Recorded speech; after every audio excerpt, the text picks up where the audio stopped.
सुई ही इतकी परिणामकारकरित्या काम करू शकते हे सत्य आहे. केसांसारखी सुई असते, बारीक सुई असते, दिसतसुद्धा नाही, पेनलेस असते. मच्छर चावला तरी आपल्याला दुखतं, म्हणजे समजतं, ही समजतसुद्धा नाही. मग प्रत्यक्षरित्या जेव्हा त्याचे रिझल्ट्स आपण पाहतो त्यावेळी आपल्याला बघतो की न चालणारा चालायला लागतो, जिना चढणारा चढायला लागतो, जाडा माणूस बारीक होतो, सुंदर दिसायला लागतात लोक. ॲक्युपंक्चरची सुई अशा विशिष्ट बिंदूंवर शरीराच्या लावली जाते की जिथे औषध तयार होतं आपोआप. म्हणजे शरीर आपल्याला जे पाहिजे असतं, आवश्यक असणारं जे औषध आहे ते शरीर तयार करतं. युद्ध व्हायची, युद्धामध्ये बाण लागायचा, तर एकदा एका योद्ध्याला बाण लागला पायाला आणि त्याला दिसायला चांगलं यायला लागलं, डोळ्याचा प्रॉब्लेम निघून गेला. त्यामुळे असं कसं झालं म्हणून त्यांनी संशोधन केलं की तो बिंदू आणि मग नंतर प्रचलित झाला तो अंगठा आणि पहिलं बोट आहे हां, त्याच्यामध्ये हे इथे दिसतंय का बघा, इथे हा बिंदू आहे. हा बिंदू आपण जसा प्रेस केला रोज तर याने आपला चेहऱ्याचा भाग हा पूर्ण मानेपासून डोक्यापर्यंत या भागावर जितके काही ऑर्गन्स आहेत या सगळ्यावर हा बिंदू काम करणार. आता जेव्हा आपल्याला बिल्डर फ्लॅट देतो त्यावेळी तो तुमची उंची बघून तर ओट्याची उंची नाही ठरवत. त्यामुळे जर तुमची उंची कमी असेल आणि जर ओटा उंच वाटतोय तुम्हाला त्रास होणार आहे. आज किचनमध्ये खूप काम स्त्रिया उभं राहून करतात. मग त्यासाठी काय करावं, किचनमध्ये आपण एखादी खुर्ची ठेवावी. शरीर काही ना काही लक्षणं देत असतं, मग ते वेदनांद्वारे किंवा इतर लक्षणांद्वारे. तर ती लक्षणं आपल्याला ऑब्झर्व करणं, त्यावर पैसा खर्च करावा. आता म्हणतील नाही त्याला परत 2-4 हजार 5 हजार कशाला, काय गरज आहे. नाही, तुम्हाला डॉक्टरला पैसे नाही द्यायचेत ना, तर खरा आपले अनावश्यक जे खर्च चाललेत वैद्यकीय उपचारांवर ते कमी व्हावेत यासाठी आम्ही प्रयत्नशील आहोत. तर त्यामुळे हे दृश्य बघायचं आहे की प्रत्येक गावागावामध्ये एक ॲक्युपंक्चरिस्ट असलाच पाहिजे. तू सगळं करतेस, घर, कुटुंब, करिअर, पण स्वतःसाठी मात्र तुझ्याकडे वेळ नसतो. या सगळ्यात आयुष्याच्या प्रत्येक वळणावर तुला काय हवं आहे, तुझ्या शरीराला कशाची गरज आहे हे जाणून घेणं देखील तितकंच महत्त्वाचं आहे. पण तू तुझ्या पलीकडे असलेल्या जगाची काळजी घेण्यात इतकी व्यस्त असतेस की स्वतःसाठी मात्र वेळच काढत नाहीस. म्हणूनच आम्ही हा अत्यंत महत्त्वाचा शो मज्जा वेलनेस खास तुझ्यासाठी घेऊन आलो, तुझ्या आरोग्यासाठी तुझ्यासोबत.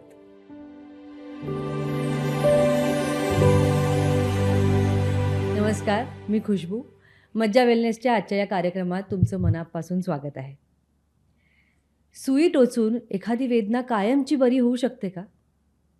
ॲक्युपंक्चर म्हणजे जादूटोणा ही शास्त्रीय उपचार पद्धती, ही पद्धत शरीरावर नेमका कसा प्रभाव पाडते हे आपण आजच्या भागात जाणून घेणार आहोत. त्यासाठी आपल्या भेटीला आलेले आहेत चिकित्सा नी स्पाइन अँड मोरचे संस्थापक श्री रमाकांत देवरुखकर सर.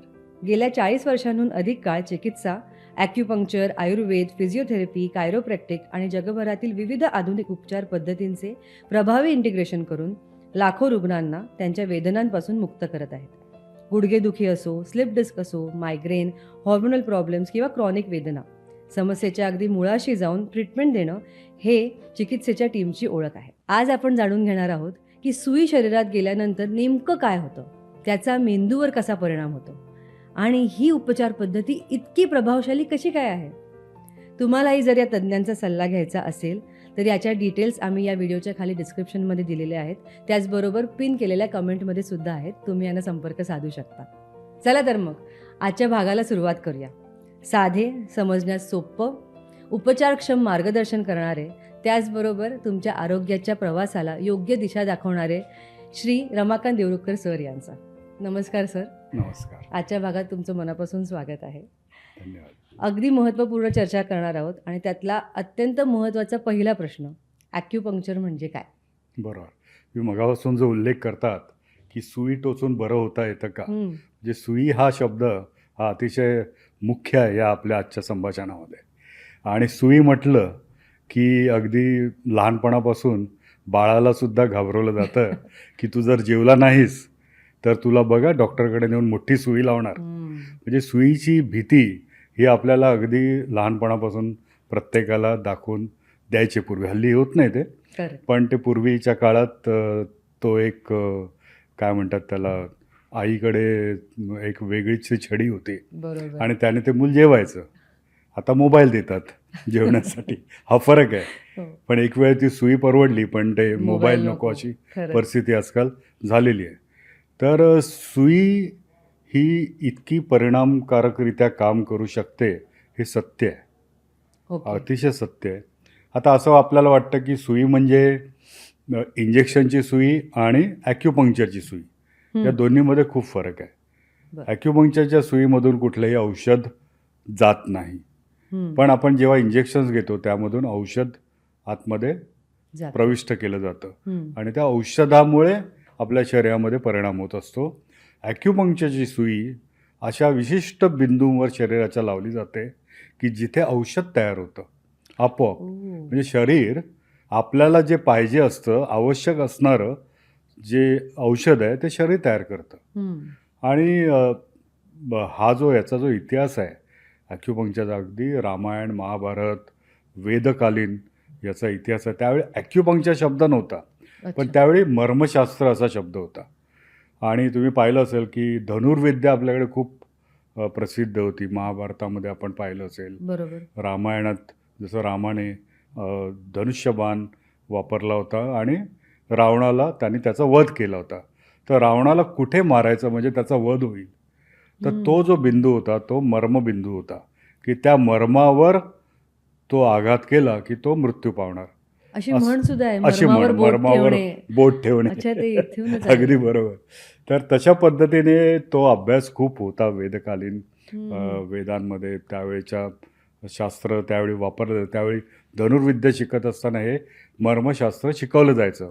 म्हणजे कोणाला जर मारायचं असेल पूर्णपणे किंवा घायाळ करायचं असेल, किंवा हळूहळू एखाद्याला मृत्यू द्यायचा असेल की त्याला आज मृत्यू नाही द्यायचा आहे, त्याला 1 वर्षाने तो मेला पाहिजे, अशा ठिकाणी ती तिथे आघात केला जायचा. तर अशा पद्धतीने त्यावेळी ते शिकवलं जायचं धनुर्विद्या शिकवत असताना.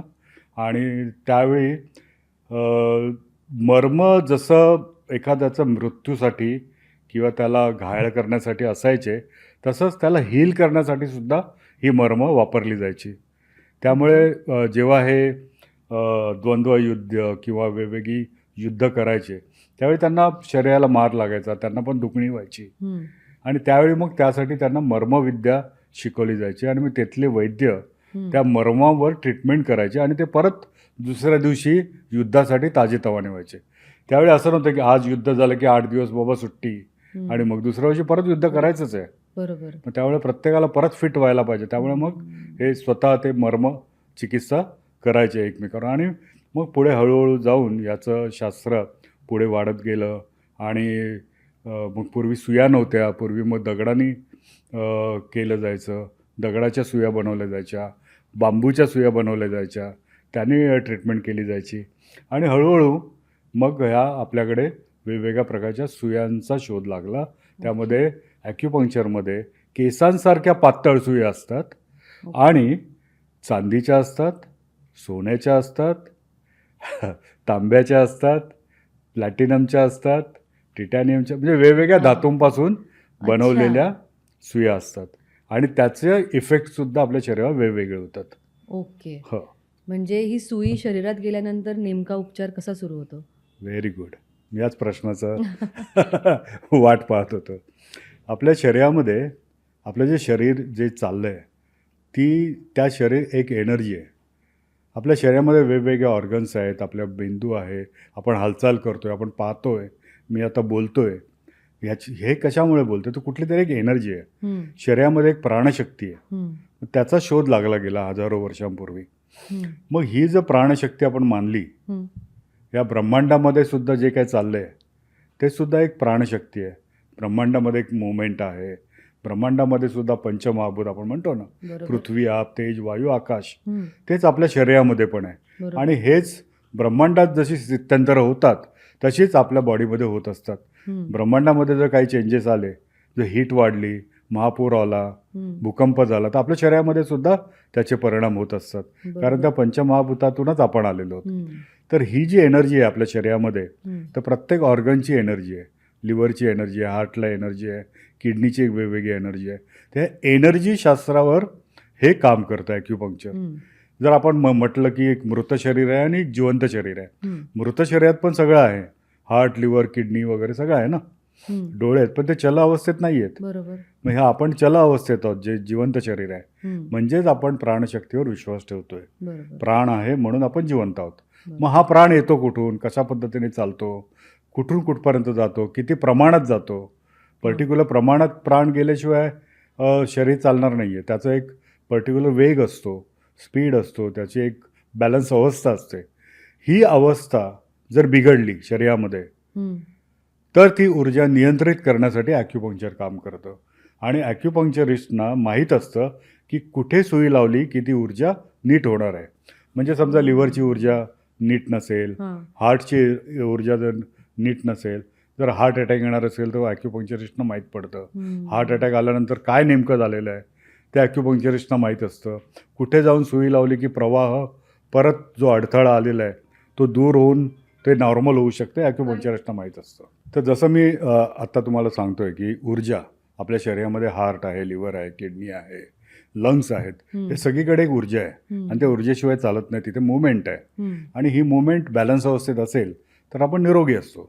ती इम्बॅलन्स झालं तर आपण आजारी पडतो. म्हणजे कमी झाली ऊर्जा किंवा जास्त झाली तर आपण आजारी पडणार आहे. म्हणजे समजा आता नदीला बांध असेल आणि नदीचा प्रवाह वाढला तर आपण बांधाच्या तिथे आपण वेगवेगळ्या वाटा करतो तो प्रवाह निघून जाण्यासाठी, एक्सेस प्रवाह जाण्यासाठी किंवा थांबवण्यासाठी. तर अशा पद्धतीने तो बांध घालतो. तसंच ॲक्युपंक्चरिस्ट जर एक्सेसिव्ह प्रवाह आला, किडनीकडे जाणारा, हार्टकडे जाणारा, लिव्हरकडे जाणारा, तर त्याला तो बांध घालतो ॲक्युपंक्चरची सुई लावून. किंवा तो प्रवाह जर कमी असेल तो वाढवण्यासाठी तो प्रवाह वाढवण्याचे वेगवेगळे बिंदू असतात. त्याने ती अवस्था नॉर्मल होते आणि हे ऊर्जा शरीरातली बॅलन्स होते आणि आपण निरोगी दिसायला लागतो. मग आपले अनेक प्रॉब्लेम्स, आपण त्वचा चांगली दिसायला लागते, आपण सुदृढ दिसायला लागतो, आपले हाडं चांगली होतात, आपले स्नायू चांगले होतात, आपली स्किन चांगली होते, आपलं डायजेशन चांगलं होतं, आपल्याला झोप चांगली लागते. त्याच्याबरोबर वेगवेगळे केमिकल आपल्या शरीरामध्ये जे आवश्यक असलेले आहेत ते सगळे स्त्राव होतात, हार्मोन्स बॅलन्समध्ये येतात, केस गळायचे थांबतात. अशा अनेक गोष्टी आपल्या शरीरामध्ये होतात. कारण शरीर जेव्हा बॅलन्स होतं त्यावेळी शरीर नॉर्मल होतं. जेव्हा आपण जन्माला येतो तेव्हा बॅलन्स अवस्थेत असतो. आपण जेव्हा बॅलन्स अवस्था बिघडते म्हणजे आपण त्यामध्ये स्वतःहून आपल्या शरीरावर अत्याचार केलेले असतात. त्याला बॅलन्स करायचं काम ॲक्युपंक्चरिस्ट करतं आणि मग आपण एका सुदृढ अवस्थेकडे जात असतो. वा, म्हणजे हे ऐकायला जितकं छान आणि सोपं वाटते तितकंच म्हणजे असे प्रश्नही पडतात की यामागे खरंच काही वैज्ञानिक शास्त्र आहे दांडगं की पारंपरिक श्रद्धा आहे म्हणून हे पाळलं जाते आणि केलं जाते. तर नेमकं काय आहे, पारंपरिक श्रद्धा की वैज्ञानिक? त्यामध्ये पारंपरिक श्रद्धा पूर्वी असायची, पण जसं जसं अनेक रिसर्च व्हायला लागले आणि WHO वर्ल्ड हेल्थ ऑर्गनायझेशननी याला मान्यता दिलेली आहे ॲक्युपंक्चर शास्त्राला. आणि जेव्हा वर्ल्ड हेल्थ ऑर्गनायझेशन मान्यता देते त्यावेळी तर रिसर्च बेस्ड सायन्स असतं. आणि आज जवळजवळ टॉप 5मध्ये हे शास्त्र जगामध्ये फेमस झालेलं आहे. ॲलोपॅथी नंतर किंवा इतर शास्त्रांनंतर आज हे शास्त्र ॲक्युपंक्चर खूपच प्रचलित झालेलं आहे आणि खूप ॲक्सेप्टेड आहे. कारण हा रिसर्च बेस आहे. अनेक जसं आता आम्ही आता चीनमध्ये गेलो होतो काही वर्षांपूर्वी शिकायला, तर डॉक्टर रमण कपूर म्हणून पद्मश्री त्यांना ॲक्युपंक्चरमध्ये मिळालेली आहे. आपल्या भारतामध्ये डॉक्टर रमण कपूर म्हणून दिल्लीला डॉक्टर आहेत. तर ते मी आणि दादासाहेब फाळकेंचे नातू, आम्ही तिघंजणं आणि शेट्टे डॉक्टर म्हणून आम्ही चौघंजणं आम्ही चीनला गेलो होतो 2003मध्ये. त्यावेळी आम्ही खूप ॲडव्हान्स ॲक्युपंक्चर तिकडे शिकलो. त्यानंतर आल्यानंतर रमण कपूरांनी खूप रिसर्च केला, मग त्यांना पद्मश्री मिळाली, ॲक्युपंक्चरमध्ये पहिली पद्मश्री. त्यानंतर अजूनही कोणाला मिळालेली नाही आहे. तर त्यांनी रिसर्च केला एक की डोळ्यासाठी, आपल्या डोळ्यासाठी आपल्या स्काल्पवर काही बिंदू आहेत, त्याला व्हिज्युअल एरिया म्हणतात मागच्या बाजूला. आणि एका पेशंटला त्यांनी MRI स्कॅनमध्ये टाकलं की त्याच्या डोळ्याचा प्रॉब्लेम होता, त्याला ऑप्टिक नर्वचा प्रॉब्लेम होता आणि म्हणून त्यांनी MRI स्कॅनिंग केलं तर तिथे काही हालचाल दिसत नव्हती बरं. व्हिज्युअल एरियामध्ये, ओके. जे डोळ्याच्यासाठी व्हिज्युअल कॉर्टेक्ससाठी. तर त्यानंतर त्यांनी ॲक्युपंक्चर बिंदूंना पंक्चर केलं बरं. आणि परत MRI केला आणि तिथे केल्यानंतर इथे 2 बिंदू, तर तिकडे दिवे लुकलुकताना दिसायला लागले आणि तो ॲक्टिवेट झाला. याचाच अर्थ तो ॲक्युपंक्चर शास्त्र इमिजिएट ॲक्शन करतं अच्छा, आणि लगेच. लगेच ॲक्शन करतं आणि हे व्हायला लागतं. आता जसं डोळ्यांचा विषय आला तसंच पूर्वीच्या काळी चीनमध्ये युद्ध व्हायची. युद्धामध्ये बाण लागायचा. तर एकदा एका योद्ध्याला बाण लागला पायाला आणि त्याला दिसायला चांगलं यायला लागलं. डोळ्याचा प्रॉब्लेम निघून गेला. त्यामुळे असं कसं झालं म्हणून त्यांनी संशोधन केलं की तो बिंदू आणि मग नंतर प्रचलित झाला तो की तिथे आम्ही ॲक्युपंक्चर करतो डोळ्याच्या प्रॉब्लेमसाठी. पायामध्ये बिंदू आहे तो. बापरे. तर अशा प्रकारे लिव्हर आपलं डोळ्यांवर काम करतं. हां, मॅक्युला डिजनरेशनवर सुद्धा हल्ली ॲक्युपंक्चर खूप काम करतं. मग डोळ्यांच्या विविध विकारांवर काम करतं आणि हे असे संशोधन होत गेले आणि मग पुढे मग आत्ता आपलं सायन्स खूप पुढे गेलेलं आहे. रिसर्च आता होत आहेत. त्यामुळे सायंटिफिक रिसर्च पेपर्स खूप अवेलेबल आहेत. पबमेड वगैरे जे आहेत त्याच्यावर खूप अवेलेबल आहेत आणि त्यामुळे हे शास्त्र अंधश्रद्धा नाही आहे. हे शास्त्र आहे, सायन्स आहे, प्रूव्हन आहे आणि वेगवेगळ्या WHO सारख्या संस्थेने त्याला मान्यता दिलेली आहे की हे शास्त्र मान्यता प्राप्त आहे आणि सगळीकडे आता आपल्या इंडियामध्ये त्याची कौन्सिल झालेली आहे. महाराष्ट्रामध्ये कौन्सिल झालेली आहे आणि कौन्सिल झाल्यामुळे हे शास्त्र अजूनही रेकग्नाईज झालेलं आहे. त्यामुळे ह्या शास्त्राचा जास्तीत जास्त उपयोग करायला पाहिजे. कुठलाही साईड इफेक्ट नाही आहे या शास्त्रामध्ये. कुठलाही एक्सटर्नल औषध टाकलं जात नाही आहे. फक्त सुईचा केसांसारखी सुई असते, बारीक सुई असते, दिसतसुद्धा नाही, पेनलेस असते. मच्छर चावला तरी आपल्याला दुखतं, म्हणजे समजतं. ही समजतसुद्धा नाही. फक्त भीती जी मनातली असते लहानपणापासूनची, सुई लावणार म्हटलं की भीती, ती मानसिक असते. मग प्रत्यक्षरित्या जेव्हा त्याचे रिझल्ट्स आपण पाहतो त्यावेळी आपल्याला बघतो की न चालणारा चालायला लागतो, जिना चढणारा चढायला लागतो, जाडा माणूस बारीक होतो, सुंदर दिसायला लागतात लोक, पोश्चर चांगलं होतं, भूक चांगली लागते, झोप चांगली लागते, कॉन्फिडन्स वाढतो, अँझायटी कमी होते, भीती कमी होते, रागावर कंट्रोल येतो, चिंता कमी होतात, माणूस जॉयस होतो, आनंदी राहतो. असे वेगवेगळे इमोशन्स खूप बॅलन्स अवस्थेमध्ये राहतात आणि आपलं शरीर सुदृढ, निरोगी आणि आनंदी आपण राहायला लागतो. आणि जसं तुम्ही म्हणालात की हल्लीच्या आपल्या स्त्रिया ज्या आहेत त्यांना खूप गरज आहे या सगळ्या गोष्टींची. पूर्वीच्या स्त्रिया तुम्हाला माहीत आहे की कानामध्ये वेगवेगळ्या गोष्टी वापरायच्या. आपण इथे काय म्हणतात त्याला, वरच्या वेगवेगळे पिअर्सिंग असायचे. ती सगळे ॲक्युपंक्चरचे बिंदू होते. त्यामुळे ते निरोगी राहायच्या. गोंदवणं हे सुद्धा ॲक्युपंक्चरचा प्रकार होता. हातामधल्या वेगवेगळ्या बांगड्या ह्यासुद्धा ॲक्युपंक्चरचाच संबंध आहे त्या सगळ्याशी. ह्या सगळ्यांनी ते बिंदू स्टिम्युलेट व्हायचे. आता वेगवेगळ्या बांगड्या जेव्हा या कंगन घातले जातात त्यावेळी इथे आपल्या शरीरामध्ये हार्टला जाणाऱ्या एनर्जी चॅनल्स आहेत. इथे हार्ट आहे, त्या हार्टच्या भोवतीचं कवर आहे, त्याच्यानंतर लंग्स आहे, त्याच्यानंतर फुफ्फुसाशी जाणारे संबंधित आहे, त्यानंतर आपलं पचनाशी संबंधित आहे. अशा वेगवेगळे चॅनल्स आहेत जी एनर्जी पुरवत असतात. त्या चॅनल्सनं स्टिम्युलेट ठेवणं म्हणून तुम्हाला माहिती आहे की गोल्ड घातलं जायचं. गोल्ड काय करतं, स्टिम्युलेट करतं.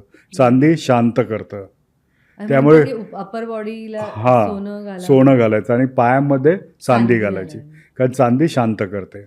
त्यामुळे हीट कमी करणं वगैरे सगळ्या गोष्टी या चांदी करते. त्यामुळे ही वेगवेगळी जोडवी, अंगठ्या, कर्णभूषणं, गळ्यामध्ये वेगवेगळे, नाकांमध्ये घालणं, नाक टोचणं दोन्ही बाजूला पूर्णपणे, नाकावर सुद्धा अनेक बिंदू आहेत, डोळ्याच्या भोवईच्या भोवती बिंदू आहेत.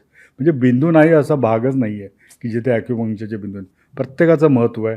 आणि मर्मशास्त्रामध्ये पूर्वी 107 बिंदू सांगितले जायचे, पण पुढे चीनी लोकांनी हे मूळचं भारतीय शास्त्र पुढे त्याला खूप अभ्यास केला आणि अनेक बिंदू शोधून काढले आणि ते बिंदू आता प्रचलित आहेत. आणि हे आपल्या रोजच्या जीवनामध्ये पूर्वीच्या स्त्रिया करायच्या. पण आत्ता आपण ही सगळी आभूषणं वापरत नाही आहे. करेक्ट. त्यामुळे आपल्याला हेल्थ प्रॉब्लेम्स जास्त होत आहेत. ओ, त्यामुळे आपल्याला ही आभूषणं वापरणं अतिशय इम्पॉर्टंट आहे. कळलं. लक्षात आलं ना? म्हणजे पूर्वी नवरी जेव्हा म्हणजे नवीन लग्न होतं हम्म. त्यावेळी चुडा भरला जायचा ना, हे बरोबर ना? सगळे आपल्याकडे हो विधी पण त्या प्रकारचे अनुषंगानेच असायचे. केलेले आहेत. त्यामुळे ते कलर असायचे वेगवेगळा, लाल रंग, आ, हिरवा रंग, त्या रंगाचा सुद्धा संबंध आहे या हिलिंग्समध्ये. बापरे. त्यामुळे सगळे शास्त्र पूर्वीच्या लोकांना माहीत होतं, म्हणजे त्यांना कोणी सांगितलं नसेल की अशा पद्धतीने, पण त्याचा आपल्या शरीराला फायदा व्हायचा. नक्कीच. त्यामुळे स्त्रियांनी आपल्या ह्या सगळ्याचा जर वापर केला परत तर त्याचा नक्कीच फायदा होऊ शकतो. फायदा होऊ शकतो, मानसिक शांतता सुद्धा मिळू शकते. पण ही गंमत आहे की शरीरच खरं तर आपल्याला हेल्प करतं हील येस, करण्यासाठी. इतकं शरीर त्यामध्ये बुद्धिवान आहे. खरंच म्हणजे ती शारीरिक बुद्धिमत्ता यामध्ये खूप कामाला येते. आणि खूपच. पण ती कशा प्रकारे काम करते. शरीर शरीर अतिशय शरीराची बुद्धी म्हणजे शरीरामध्ये जखम झाली, हां एखादा कट झाला, शरीर रिपेअर करतंय. हां बोन फ्रॅक्चर झालं, शरीर रिपेअर करतंय. खरंच आहे, हो. सर्जन तुमचं ऑपरेशन करतात, तो रिपेअरिंग कोण करतं? तो इतकं शरीरच. खोलपर्यंत सर्जन जातो आणि नंतर तो टाके घालून निघून जातो. हम्म. मग आतलं रिपेअरिंग कोण करतं? फेशिया आहे, वेगवेगळे मसल्सचे लेयर्स आहेत, नर्व्ज आहेत, आर्टरीज आहेत, कितीतरी गोष्टी आहेत. हां, बरोबर. वेगवेगळे स्किनचे लेयर्स आहेत. ते सगळे शरीर जोडत जातं आणि सगळं आपलं परत नॉर्मल होतं. वा, शरीरामध्ये ही बुद्धिमत्ता आहे ऑलरेडी, करेक्ट. पण ती बुद्धिमत्तेला काळोखी येऊ नये हे आपण पाहावं.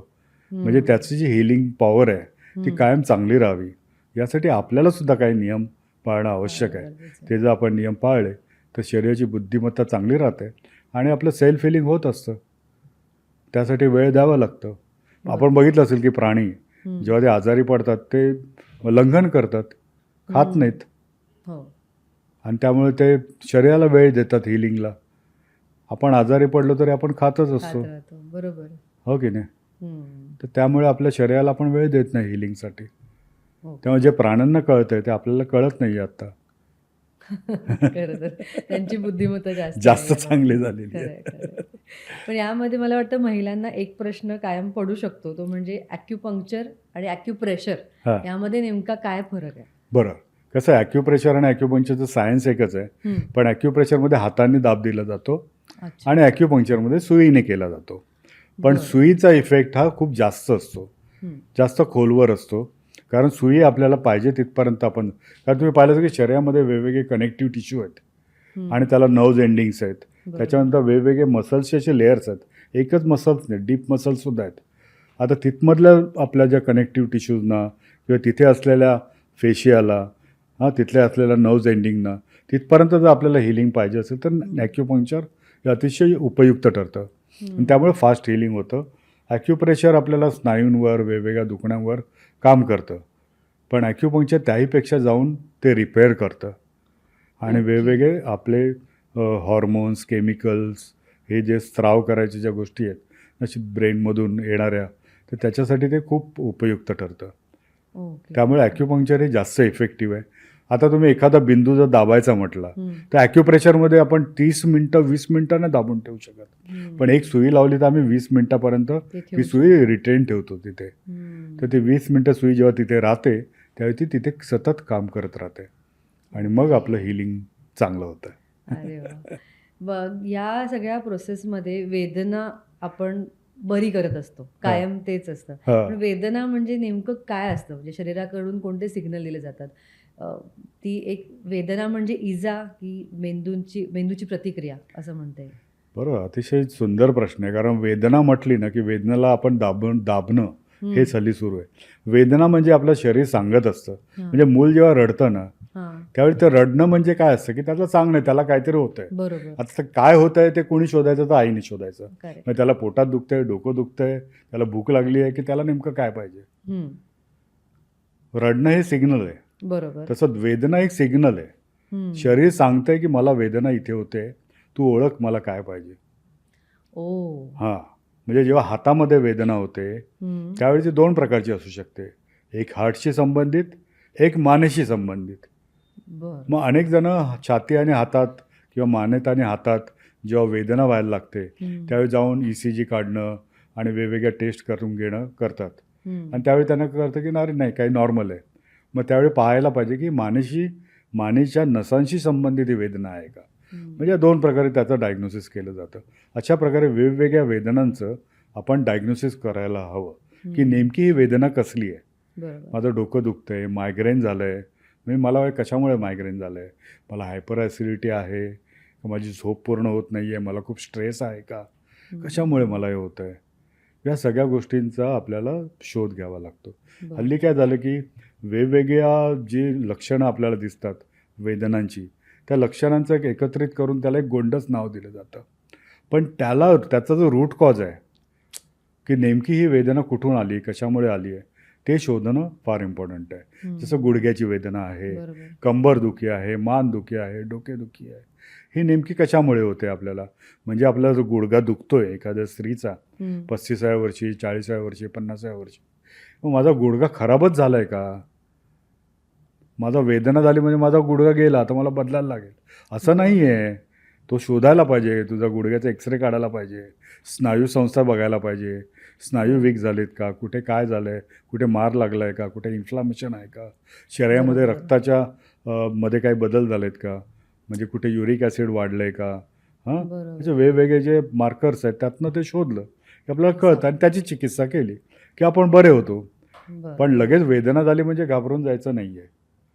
पण आता महिलांना सर्रास हे गुडघेदुखीचे त्रास, कंबरदुखीचे तर होतच असतात आणि त्यावर पहिला उपाय काय वाटतो कोणालाही, एक्सरसाइज करणे, व्यायाम करणं. बरोबर. तो कितपत योग्य आहे, म्हणजे काही चेक करावं आधी की त्यावर उपाय म्हणून व्यायाम करणं हे कितपत योग्य आहे. दुखणं जेव्हा खूप तीव्र अवस्थेत असतं ना त्यावेळी रेस्ट आणि उपाय करणं आवश्यक असतं. बरं. पण दुखणं जेव्हा जुनाट होतं त्यावेळी त्याच्यावर मग आपण व्यायाम उपाय करू शकतो. बरं. पण जेव्हा तीव्र वेदना असतात तेव्हा काय असतं की तेव्हा तिथे सूज असते, तिथे दाह असतो, इन्फ्लामेशन असतं, इन्फेक्शन पण असू शकतं. बरोबर. तर त्याची चिकित्सा पहिल्यांदा करायला पाहिजे, त्याला रेस्ट द्यायला पाहिजे, कधी कधी आयसिंग करणं, हिलिंग करणं, काही औषधं घेणं आणि नीट तपासून घेणं हे इम्पॉर्टंट असतं. आणि मग त्यानंतर आपण त्याच्यासाठी व्यायाम जर करायचा असेल तर योग्य सल्ल्यानेच व्यायाम करावा.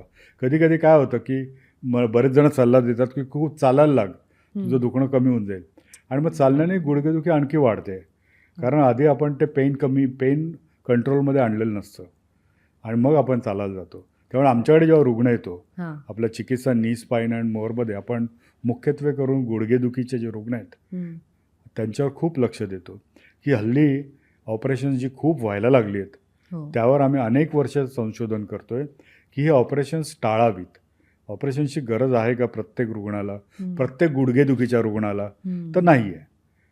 मग त्यांना कसं आपल्याला विदाऊट ऑपरेशन त्यांचे नैसर्गिक गुडघे कसे वाचवू शकतो आपण, याकडे चिकित्सकांनी खूप आधीच लक्ष वेधलं आहे. आणि जवळजवळ आपण गुडघेदुखीवर जो फोकस केला आहे तो गेली 26 वर्ष फक्त गुडघेदुखीवर आम्ही फोकस केला आहे. आपण काम करतो आहे 42 वर्ष चिकित्सा, पण फक्त गुडघेदुखीवर आम्ही फोकस 25-26 वर्ष आता करतो आहे. आणि अनेक हजारो रुग्णांचे गुडघे नैसर्गिक आपण वाचवलेत वेगवेगळ्या उपचारांनी. आणि ज्यांना सल्ला दिला होता की ऑपरेशनला जायचं आहे, त्यांना ऑपरेशन करायचं नव्हतं, ते अनेक रुग्ण येतात आपल्याकडे आणि त्यांचे ऑपरेशन्स वाचले जातात. त्यामध्ये अनेक उपचारांचा आम्ही समावेश करतो. त्यामध्ये ॲक्युपंक्चर हा एक प्रमुख उपचार आहे, त्याबरोबर कपिंग नावाची उपचार पद्धती आहे, मॉक्सिबक्शन, यांना सपोर्ट करणाऱ्या अनेक उपचार पद्धती आहेत. कपिंग आहेत, मॉक्सिबक्शन आहेत, मसाज आहेत वेगवेगळ्या प्रकारचे, त्यानंतर फिजिओथेरपीतल्या काही ट्रीटमेंट्स आहेत, त्या आपण सगळ्या एकत्रितपणे त्या व्यक्तीला लवकर बरं करण्यासाठी आपण हे करतो. म्हणजे हाडांना ट्रीटमेंट करायची आहे, जॉईंट्सना बरं करायचं आहे, स्नायूंना पोषण द्यायचं आहे, स्नायूंना मजबूती द्यायची आहे, पोश्चर करेक्शन करायचं आहे, मणके नीट करायचे आहेत, डायजेशन चांगलं पाहिजे, शरीरामध्ये न्यूट्रिशन चांगलं पाहिजे. तर आपल्याला हे एकत्रितपणे त्याचा विचार करायला पाहिजे. आणि म्हणून म्हणजे मग आपला आहार विहार नीट करणं, आपलं डायजेशन नीट करणं, आपली इंटरनल सिस्टम ठीक करणं, जेणेकरून आपली स्नायूसंस्था चांगली होईल. म्हणजे रस, रक्त, मांस, मेद, अस्थि, मज्जा, शुक्र असे सप्तधातू आहेत. आपण जेवल्यानंतर हे सप्तधातू तयार होतात आणि शरीराची पोषण होतं आणि बळकटी होते. तर हे सप्तधातू कशा पद्धतीने चांगले होतील यासाठी आपण काही उपचार करतो. तर असं एकत्रितपणे उपचार केल्यानंतर फक्त गुडघा दुखतो म्हणजे गुडघ्यावरच आपण औषध लावत बसा किंवा तिथे सुई लावत बसा, त्याने बरा नाही होत पेशंट. हां, म्हणजे पूर्ण शरीराचं ओव्हरऑल आपल्याला काम करावं लागतं, तेव्हा ते गुडघे बरे वा, होतात वा, आणि वा. खूप छानपैकी आपले पेशंट गिरणार चढतात. हो हो, अगदी. कमाल. कितीतरी वा. पेशंट आपले बाहेर फिरायला जातात, टूरला जातात, फॅमिलीबरोबर जाऊ शकतात. जे त्यांनी विचार पण केलेला नसतो की मी आयुष्यात हे सगळं करू शकेन म्हणून, आणि मग येऊन बरोबर. आम्हाला फोटो व्हिडिओज दाखवतात, बघा आम्ही हे सगळं करून आलो वा. आणि हे सगळं यामुळे झालेलं आहे. असे अनेक रुग्ण ना, फक्त हे रुग्ण जे असतात ना, हं, यांनी एक पाळलेलं असतं की आम्ही सांगितलेल्या पद्धतीने हं. त्यांनी ट्रीटमेंट घेतलेली असते. करेक्ट. जितके दिवस सांगतो तितके दिवस घेतलेली असते आणि आम्ही जे सांगतो ते फॉलो केलेलं असतं. हो की नाही? समजलं. ते फार इम्पॉर्टंट ते आहे. बरोबर. हां, ते ते पाळलं आपल्याला गेलं पण फॉलो पाहिजे. करावं लागतं. आपण योगासनांच्या क्लासला गेलो हं, तर आपल्याला फॉलो करायला लागतं ना बाकीच्या गोष्टी. बरोबर. आपला आहार विहार, सकाळी लवकर उठा, आहारात काय बदल करायचे, झोप कशी पाहिजे, तेव्हा आपण योगात आपण एक्सपर्ट होऊ शकतो. तसंच आपलं शरीर परत मिळवायचं आहे, तर आपल्याला ज्या सांगितलेल्या गोष्टी आहेत त्या सगळ्या नीट फॉलो केल्या तर आपण पूर्ण बरे होतो आणि मग गिरनार चढू शकतो. करेक्ट. तर पण विना शस्त्रक्रिया जर उपचार होणार असतील तर मला वाटतं आपला महिला वर्ग खूप खुश होईल हो, आणि या शास्त्राचा उपयोग करून घेतील. हो. पण जसं तुम्ही माहिती सांगताय कुतूहल वाढत चाललंय. मला जाणून घ्यायला आवडेल की सुई टोचल्यानंतर नेमकं शरीरात पहिल्या सेकंदाला काय बदल घडायला सुरुवात होते? बरं. सुई टोचल्या सुटल्या पहिल्यांदा मेंदूकडे संवेदना जाते की ओके. काहीतरी आपल्या शरीरामध्ये एक्सटर्नल पार्ट आला आहे हं. आणि तो काहीतरी ॲक्शन करतोय.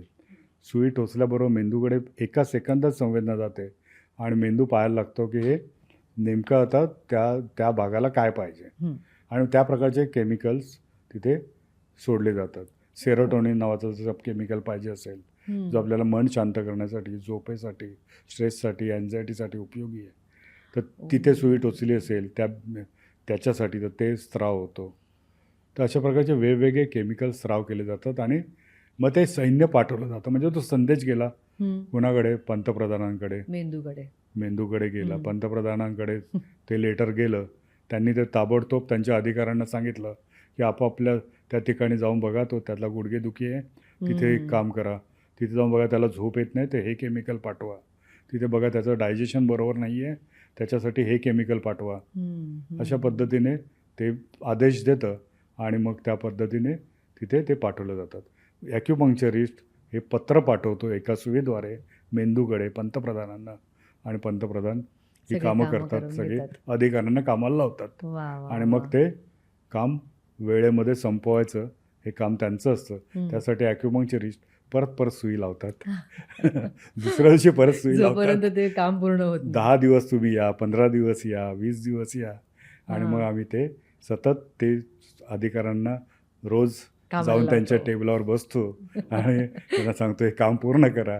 आज वा. गुडघे आमचे 50% बरे आहेत, अजून पुढे जा, आज 60% आहेत, आत्ता जा, मला आत्ता एकदम छान वाटतंय, आता माझं काम झालंय. अरे मग वा. ते सुई लावणं आम्ही बंद करतो म्हणजे आणि मग रोजच्या रोज असा फरक जाणवू शकतो फरक हळूहळू? जाणवत जातो. अरे वा. असा फरक जाणवत जातो. हं, मग आम्ही ते काम पूर्ण झालं हं, की काम बंद करतो आणि मग आम्ही सांगतो की आता हे तुम्हाला दिलं आहे नवीन शरीर, हे आता तुम्ही जपा, ह्याचं आता न्यूट्रिशन तुम्ही सांभाळा, एक्सरसाइज करा, आनंदी राहा हं. आणि पुढचं जीवन चांगलं जगा. आणि तुम्हाला जर कधी वाटलं की कुठे खड्डे पडलेत रस्त्यात, परत या, परत आपण त्या अधिकाऱ्यांना जागू त्रास देऊ. थोडेसे, तर मग बरोबर. परत ते भरून टाकतील आणि तुमचं काम होईल. कमाल, इतकं सोपं कमाल. आणि यात आहे. औषधं औषधं काहीच नाही. वा. ॲक्युपंक्चर शास्त्रात औषधं नाही.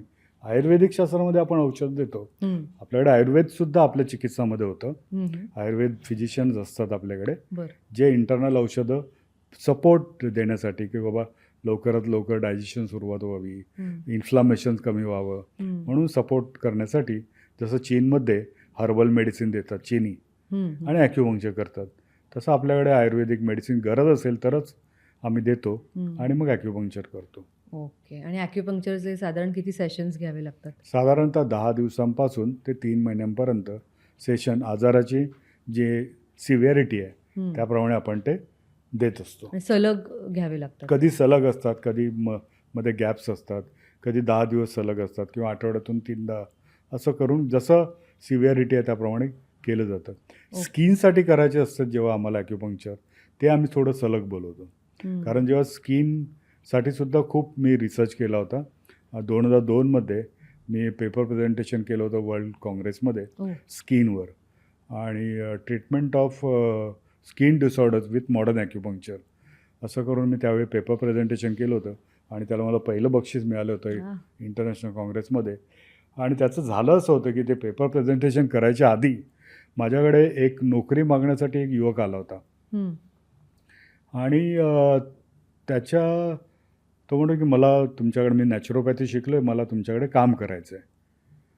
तर म्हटलं ठीक आहे मी पाहतो, पण मला तुझ्या चेहऱ्यावर ना खूप पिंपल्स आणि हे दिसतात मोठमोठे आणि ते असं रेड आणि ते पस येतो आहे त्यातनं असं दिसतं आहे, चेहरा भरलेला आहे. तर मी तुला एक ॲक्युपंक्चरचं सेशन देतो, तू मला सोमवारी भेटायला ये. शनिवार होता, रविवारी बंद असतं, मग आपण बोलू, मी देऊ का तुला? मग मी फ्री देतो हां, तुला पैसे नाही घेत म्हटलं.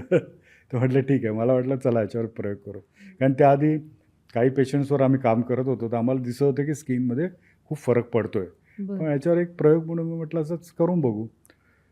सोमवारचा जो दिवस होता त्या दिवशी आम्ही 11 वाजता क्लिनिक उघडतो, हा बंदा 9 वाजल्यापासून तिथे बाहेर उभा आणि उघडला तो आत आला. म्हणे का तू? म्हणे मी 9 वाजल्यापासून बसलो. काय झालं? तर म्हणे माझा चेहरा बघा, प्लेन झाला आहे चेहरा माझा. अरे म्हटलं कसं? तर म्हणे मी सकाळी दुसऱ्या दिवशी जेव्हा चेहरा धुण्यासाठी मी जेव्हा बेसिनपाशी गेलो आणि जेव्हा हात फिरवला तर माझा चेहरा गुळगुळीत वाटायला लागला मला. म्हणून मी आरशात पाहिलं, मी घाबरलो. घरातसुद्धा पाहायला लागले की सगळे अरे कुठे गेले, सगळं क्लिअर कसं झालं एवढं? आणि म्हणून मी तुझी वाट बघतोय की तुमचं क्लिनिक कधी उघडतंय आणि हे सांगावं. असं पाहिल्यानंतर वाटलं अरे बापरे, आम्हाला सुद्धा आश्चर्याचा धक्का बसला एकदम. मग आम्ही त्याच्यावर रिसर्च करायला सुरुवात केली. मग मी बरेच लोकांना तिथे फ्रीमध्येच, सगळ्या मुलांना, यंग मुलांमध्ये सगळं प्रमाण खूप असतं ना, मग रांग लागायला लागली आमच्याकडे. मग मी तो रिसर्च केला, भरपूर ॲक्युपंक्चर. कानामध्ये सुई लावून हे साध्य झालं होतं. कुठेही सुई लावली नव्हती, कानामध्ये सुई लावलेली होती. आणि आपली जी स्किन आहे ना ती कंट्रोल करते लंग्स, आपली फुफ्फुस आहेत, त्याची जी एनर्जी आहे, लंग्सची एनर्जी ही स्किनला कंट्रोल करते. म्हणजे जर तुम्हाला स्किनचा काही प्रॉब्लेम असेल तर तुम्हाला फुफ्फुसांची एनर्जी चांगली करायला पाहिजे. मग तुम्हाला सुई नाही लावायची, तुम्ही सकाळी उठून फिरायला जा, 3 ते 5मध्ये फिरायला जा, प्राणायाम करा, ब्रीदिंग एक्सरसाइज करा. मग तुम्हाला लंग्सची एनर्जी वाढली की तुमची स्किन चांगली होणार आहे. आम्ही तशा पद्धतीचे काही बिंदू लावले आणि अनेक रुग्णांना फायदा. मग त्यानंतर केस गळती, जे ॲलोपेशिया अरेटा म्हणून जे पॅचेस असतात तसे रुग्ण यायला लागले, त्यांच्यावर उपचार केले, त्यांचे केस आले. तर अशा पद्धतीने स्किन डिसऑर्डर, सोरायसिसवर आम्ही उपचार केले, सोरायसिसचे पॅचेस बरे व्हायला लागले. तर अशा पद्धतीने मी तो खूप रिसर्च त्यावेळी स्किनवर केला. आत्ता मी स्किनचे पेशंट घेत नाही आहे, नाहीतर हे ऐकून माझ्याकडे स्किनचे पेशंट येतील. पण मी शिकवू शकतो, जे ॲक्युपंक्चरिस्ट आहेत त्यांना शिकवू शकतो हे कसं करायचं. पण आम्ही आता ते आत्ता आमचा फोकस गुडघेदुखी आणि स्पाईन जॉईंट्स यावर आहे, पण आम्ही ट्रेनिंग देऊ शकतो. पण अशा पद्धतीने मग ते रुग्ण यायला लागले आणि माझ्याकडे खूप डेटा झाला. त्याचा तो रिसर्च पेपर मी प्रेझेंट केला विथ सगळे प्रूफ, बिफोर आफ्टर, काय ट्रीटमेंट केली, कशा पद्धतीने केली, कशा पद्धतीने वेगवेगळ्या लोकांवर, म्हणजे सोरायसिसचे इतके पेशंट्स घेतले, त्याच्यावरती कशा ट्रायल्स घेतल्या आम्ही, ते सगळं प्रेझेंट केलं आणि त्याला मला पहिलं बक्षीस मिळालं. त्यामुळे अशा पद्धतीने ॲक्युपंक्चर सुद्धा काम करतं. आता स्किनचा विषय आला म्हणून थोडक्यात सांगतो, जास्त वेळ घेत नाही. की आफ्रिकेमध्ये मी काम करत होतो आणि आफ्रिकेमध्ये तिथले एक उद्योगपती होते आणि त्यांची मिसेस माझ्याकडे ट्रीटमेंट घेत होती. तर एक साधारण 10 दिवसांनी त्यांचा जो ग्रुप होता, त्यांचं किटी पार्टी असते, तर तिथल्या सगळ्या त्या उद्योगपतींच्या महिला, सगळ्या श्रीमंत, त्यांनी तिची स्किन पाहिली. ती म्हणे तू कुठल्या ब्युटी पार्लरमध्ये जाते? म्हणे नाही मी कुठेच जात नाही. नाही तू खोटं बोलतेस, आमच्यापासून लपवू नको, असं करू नकोस, तू सांग आम्हाला. नाही म्हणे मी कुठेच जात नाही. आणि मग मला आठवलं की मी तिकडे देवरुखकरांकडे जाऊन ट्रीटमेंट घेते आणि त्याने हा फायदा झालेला आहे मला स्किनचा. पण त्या वेगळं काहीतरी ट्रीटमेंट घेत होत्या. वेगळ्या ट्रीटमेंट घेत होत्या, पण त्यामध्ये मी इयर ॲक्युपंक्चरसुद्धा तिला करत होतो. तिला झोप येत नसायची.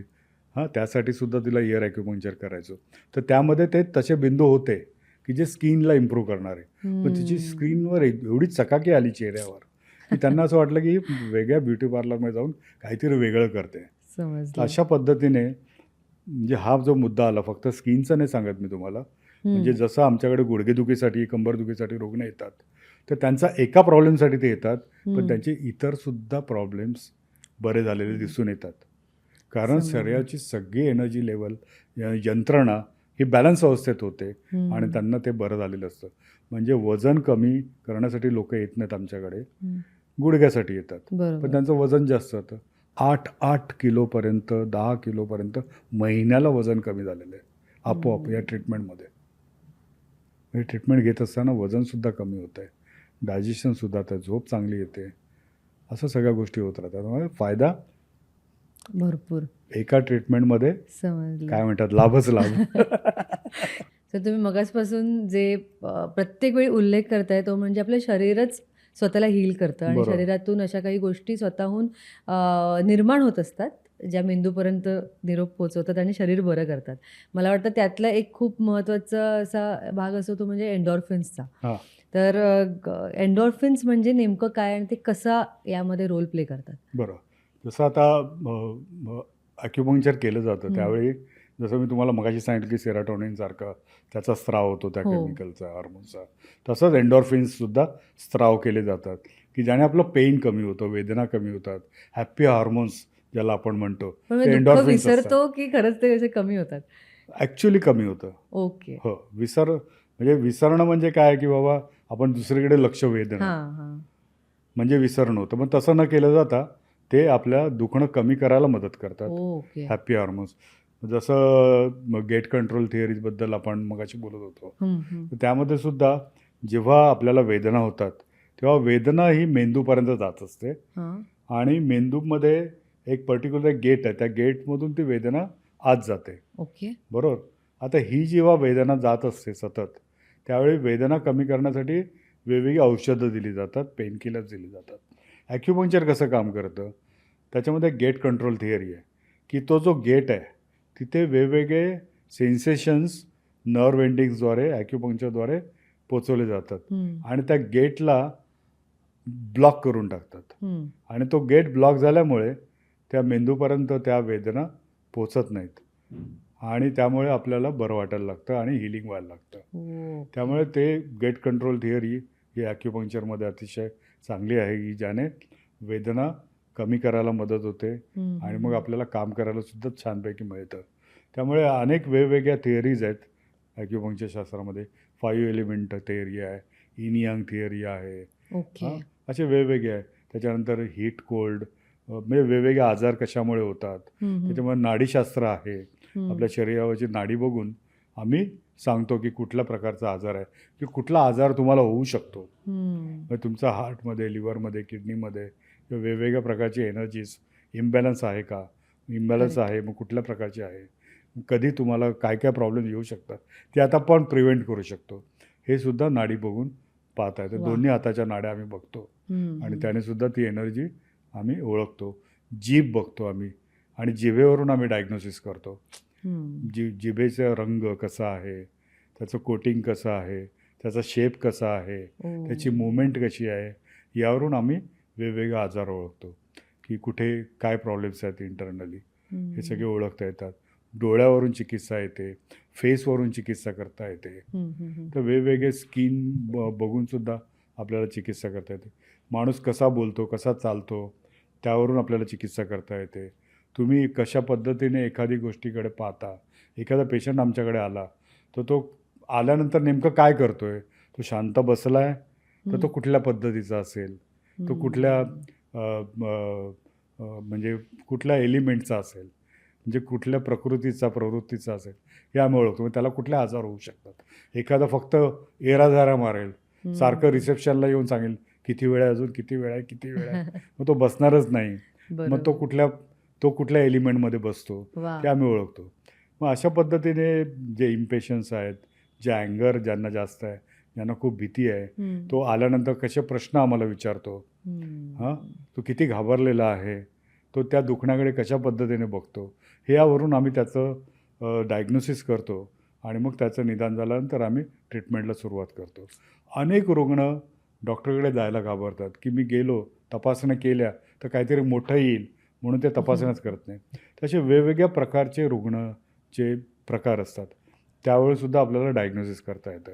तशा पूर्वीच्या काळापासून या विविध उपचाराच्या म्हणजे डायग्नोसिसच्या पद्धती अवेलेबल होत्या. हम्म. आता ठीक आहे, आता आपल्याला MRI आहे, आपल्याला CT स्कॅन आहे, आपल्याला वेगवेगळे एक्सरेज काढता येतात, हां, सोनोग्राफीसारख्या चिकित्सा आहेत, ब्लड टेस्ट आहेत वेगवेगळ्या.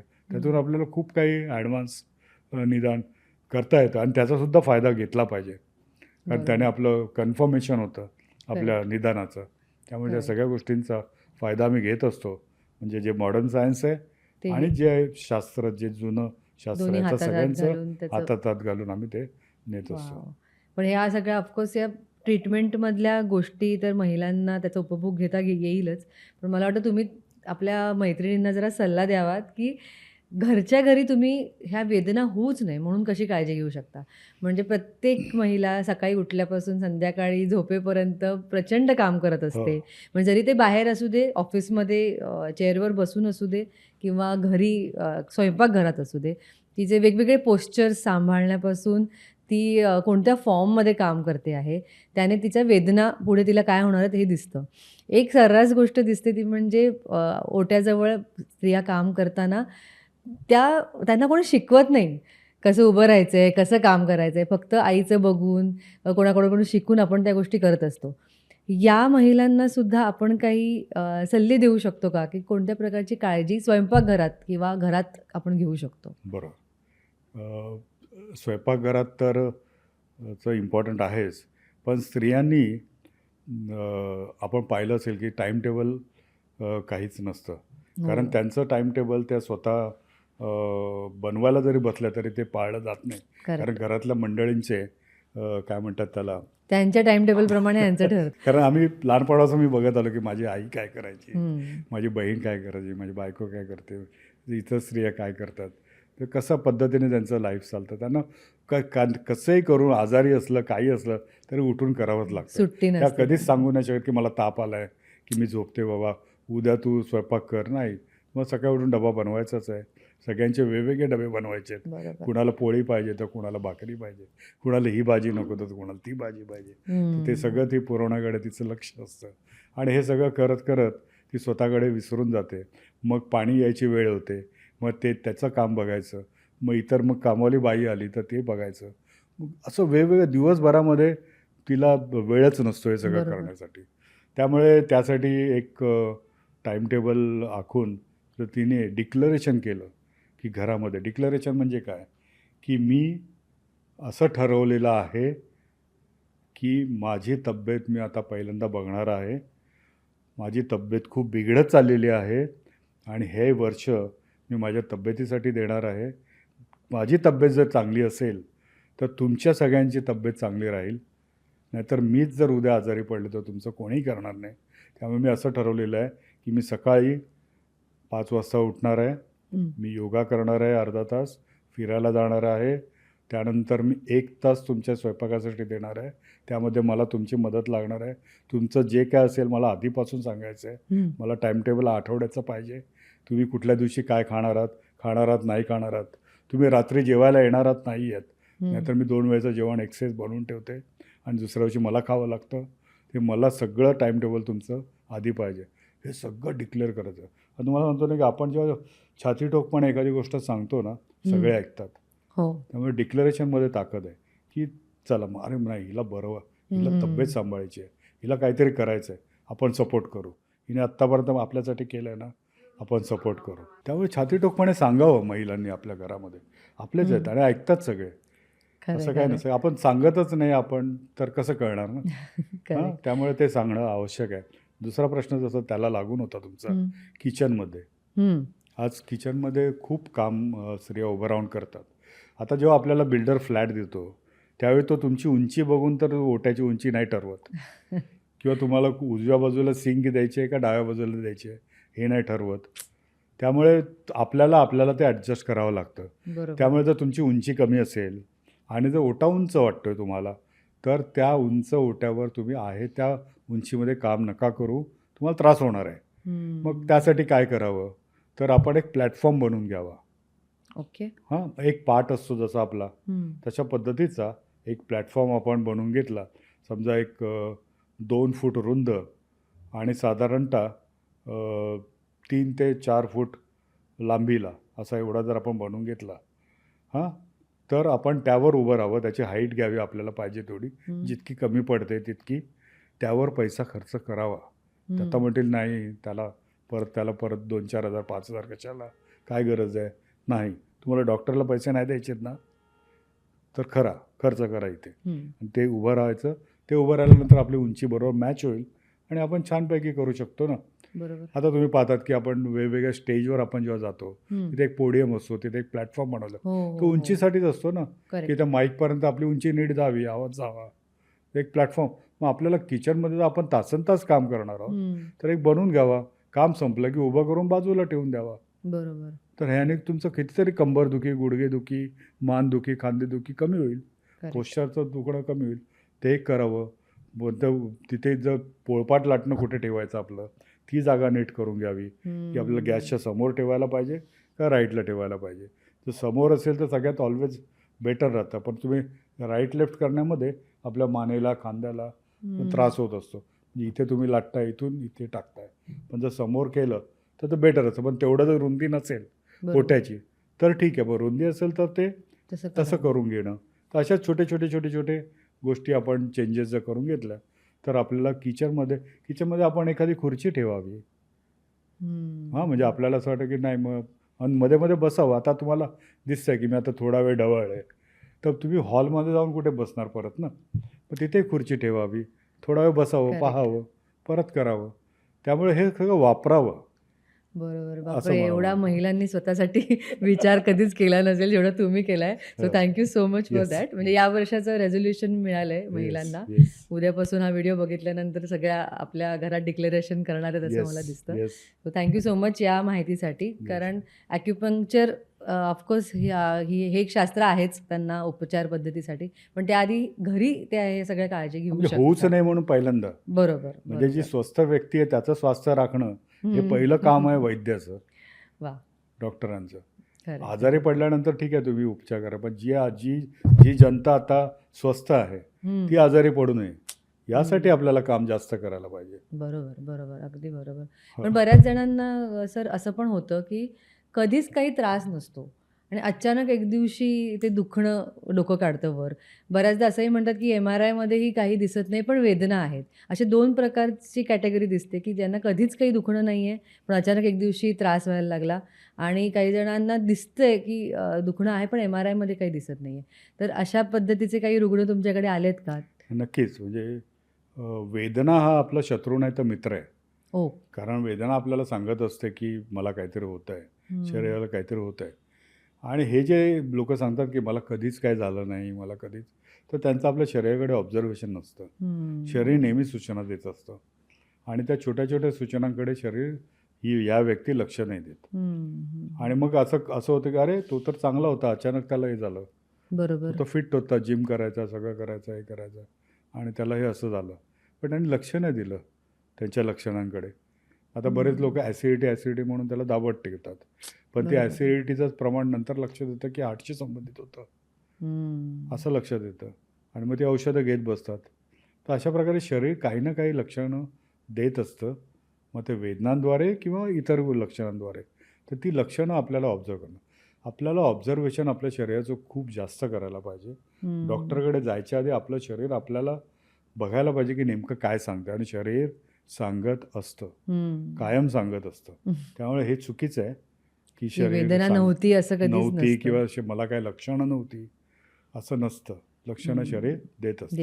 म्हणजे आम्हाला कसं कळतं की आता समजा आम्ही नाडी बघितली तर आम्हाला लक्षात येतं की या व्यक्तीला हार्टला प्रॉब्लेम आहे, किडनीला आहे, याला लंग्सना आहे. आणि आजार व्हायच्या आधी आपल्याला नाडीद्वारे तपासणी मिळते. म्हणजे आपल्या शरीरामध्ये मोठा आजार व्हायची सुरुवात आधीच झालेली असते आणि आपल्याला ती कळत नाही, हळूहळू तो आजार होतो. पण शरीरामध्ये बदल झालेले आपल्या एनर्जीमध्ये लक्षात येतात, आपल्या नाडीद्वारे आपल्याला पाहता येतात, आपल्या जिभेद्वारे आपल्याला पाहता येतात, वेगवेगळ्या लक्षणांद्वारे पाहता येतात आणि पुढे जाणारे आजार आपण टाळू शकतो. त्यामुळे शरीरामध्ये अचानक काही नाही होत. बरोबर बरोबर. तेव्हा शरीरामध्ये आधीच सुरुवात झालेली असते. मृत्यू पण अचानक येत नाही, त्यात पण सुरुवात झालेली असते. वा. असं आहे. त्यामुळे त्याकडे लक्ष देणं. दुसरा प्रश्न तुमचा त्याला लागून काय होता? MRI मध्ये कधी कधी दिसत नाही पण हां, तरी वेदना MRI होते. मध्ये सगळ्याच गोष्टी दिसत नाहीत. हम्म. पण आता बऱ्याच गोष्टी आहेत, जसं आता स्नायूंची दुखणी असतील, नर्व्ज एंडिंग्ज आहेत, फेशियाची दुखणी आहेत. तर MRI मध्ये काय दिसेल आपल्याला? इन्फ्लामेशन दिसेल, डिफॉर्मिटी दिसेल, काहीतरी इन्फेक्शन झालेलं आपल्याला दिसू शकतं, सूज दिसू शकते.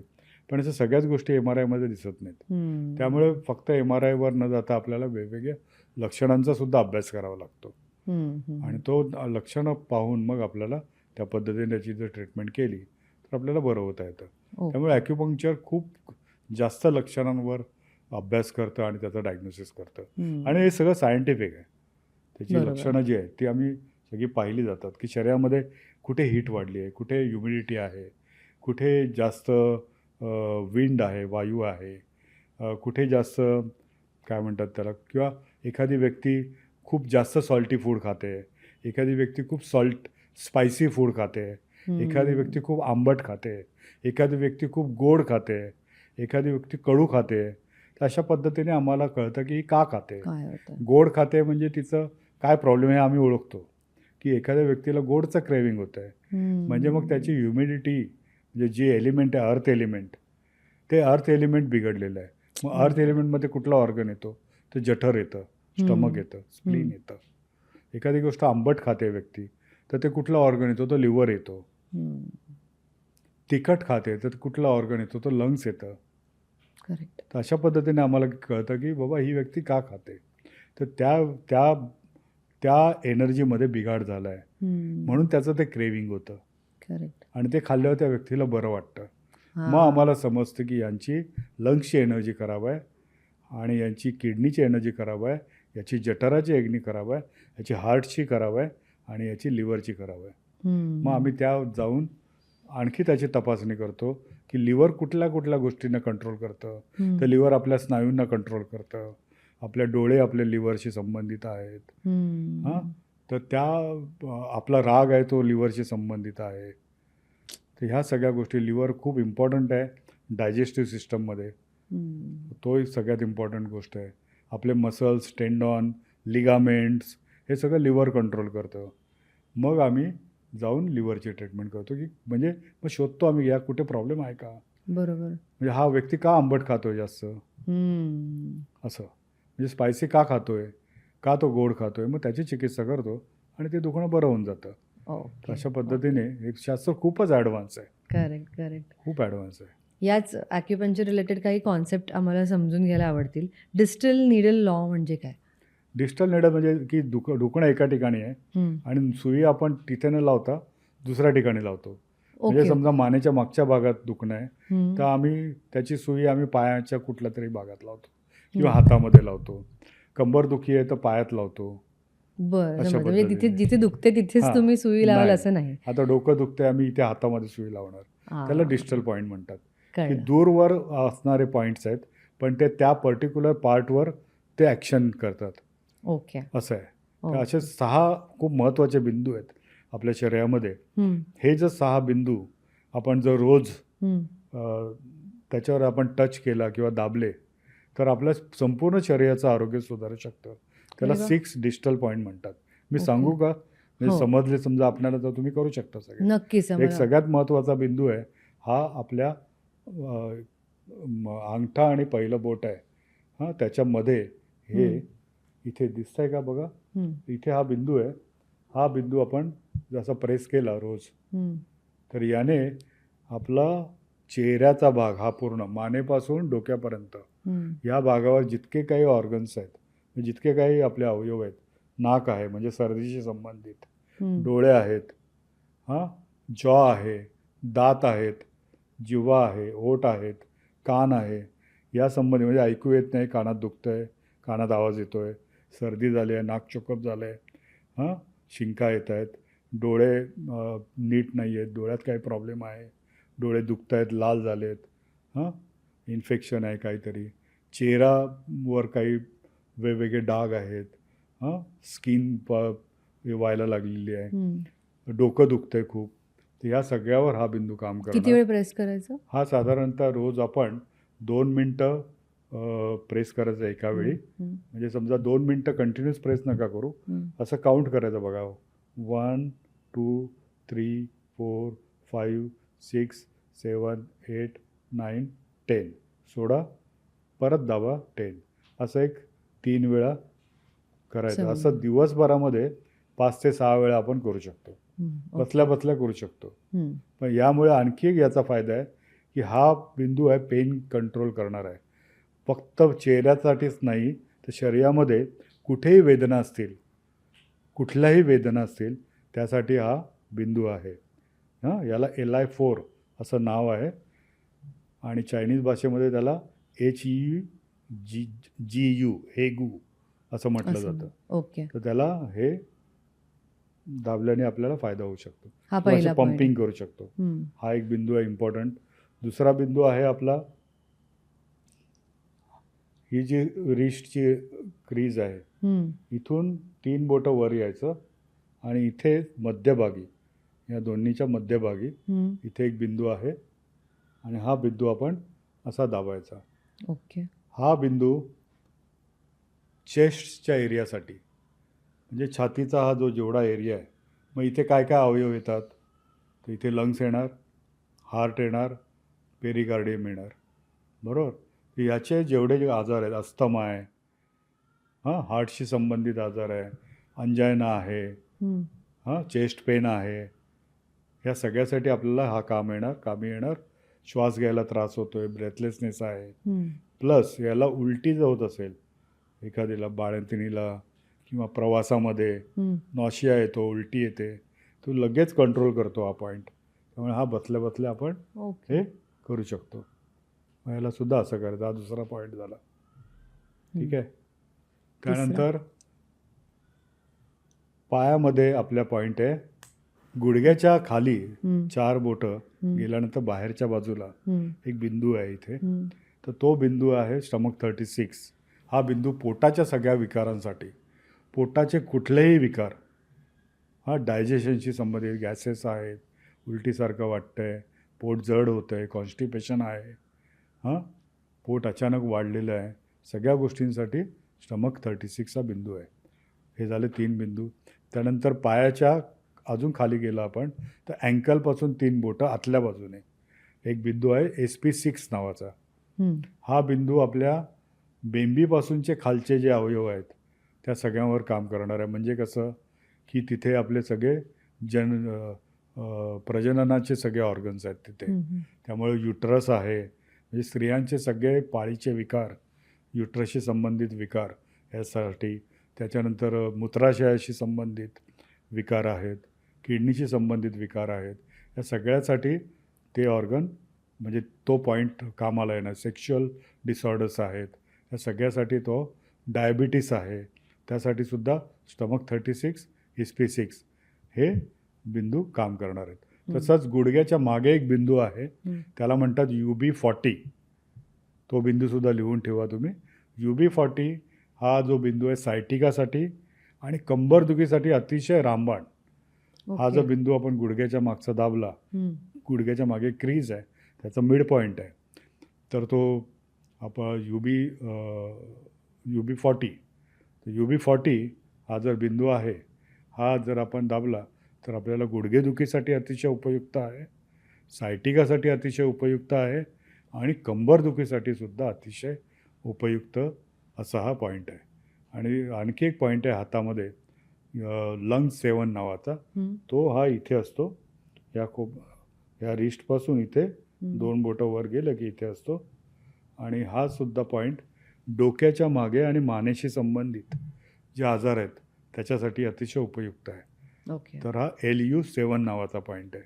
असे 6 पॉईंट मी तुम्हाला सांगितले. पहिला होता LI4, दुसरा होता PC6, हं. त्याच्यानंतर तिसरा होता LU7, हे हातामध्ये 3 पॉईंट, पायामधले 3 पॉईंट, स्टमक 36, SP6 आणि UB40, ओके. हे 3 पॉईंट्स. हे अगदी रामबाण आहेत.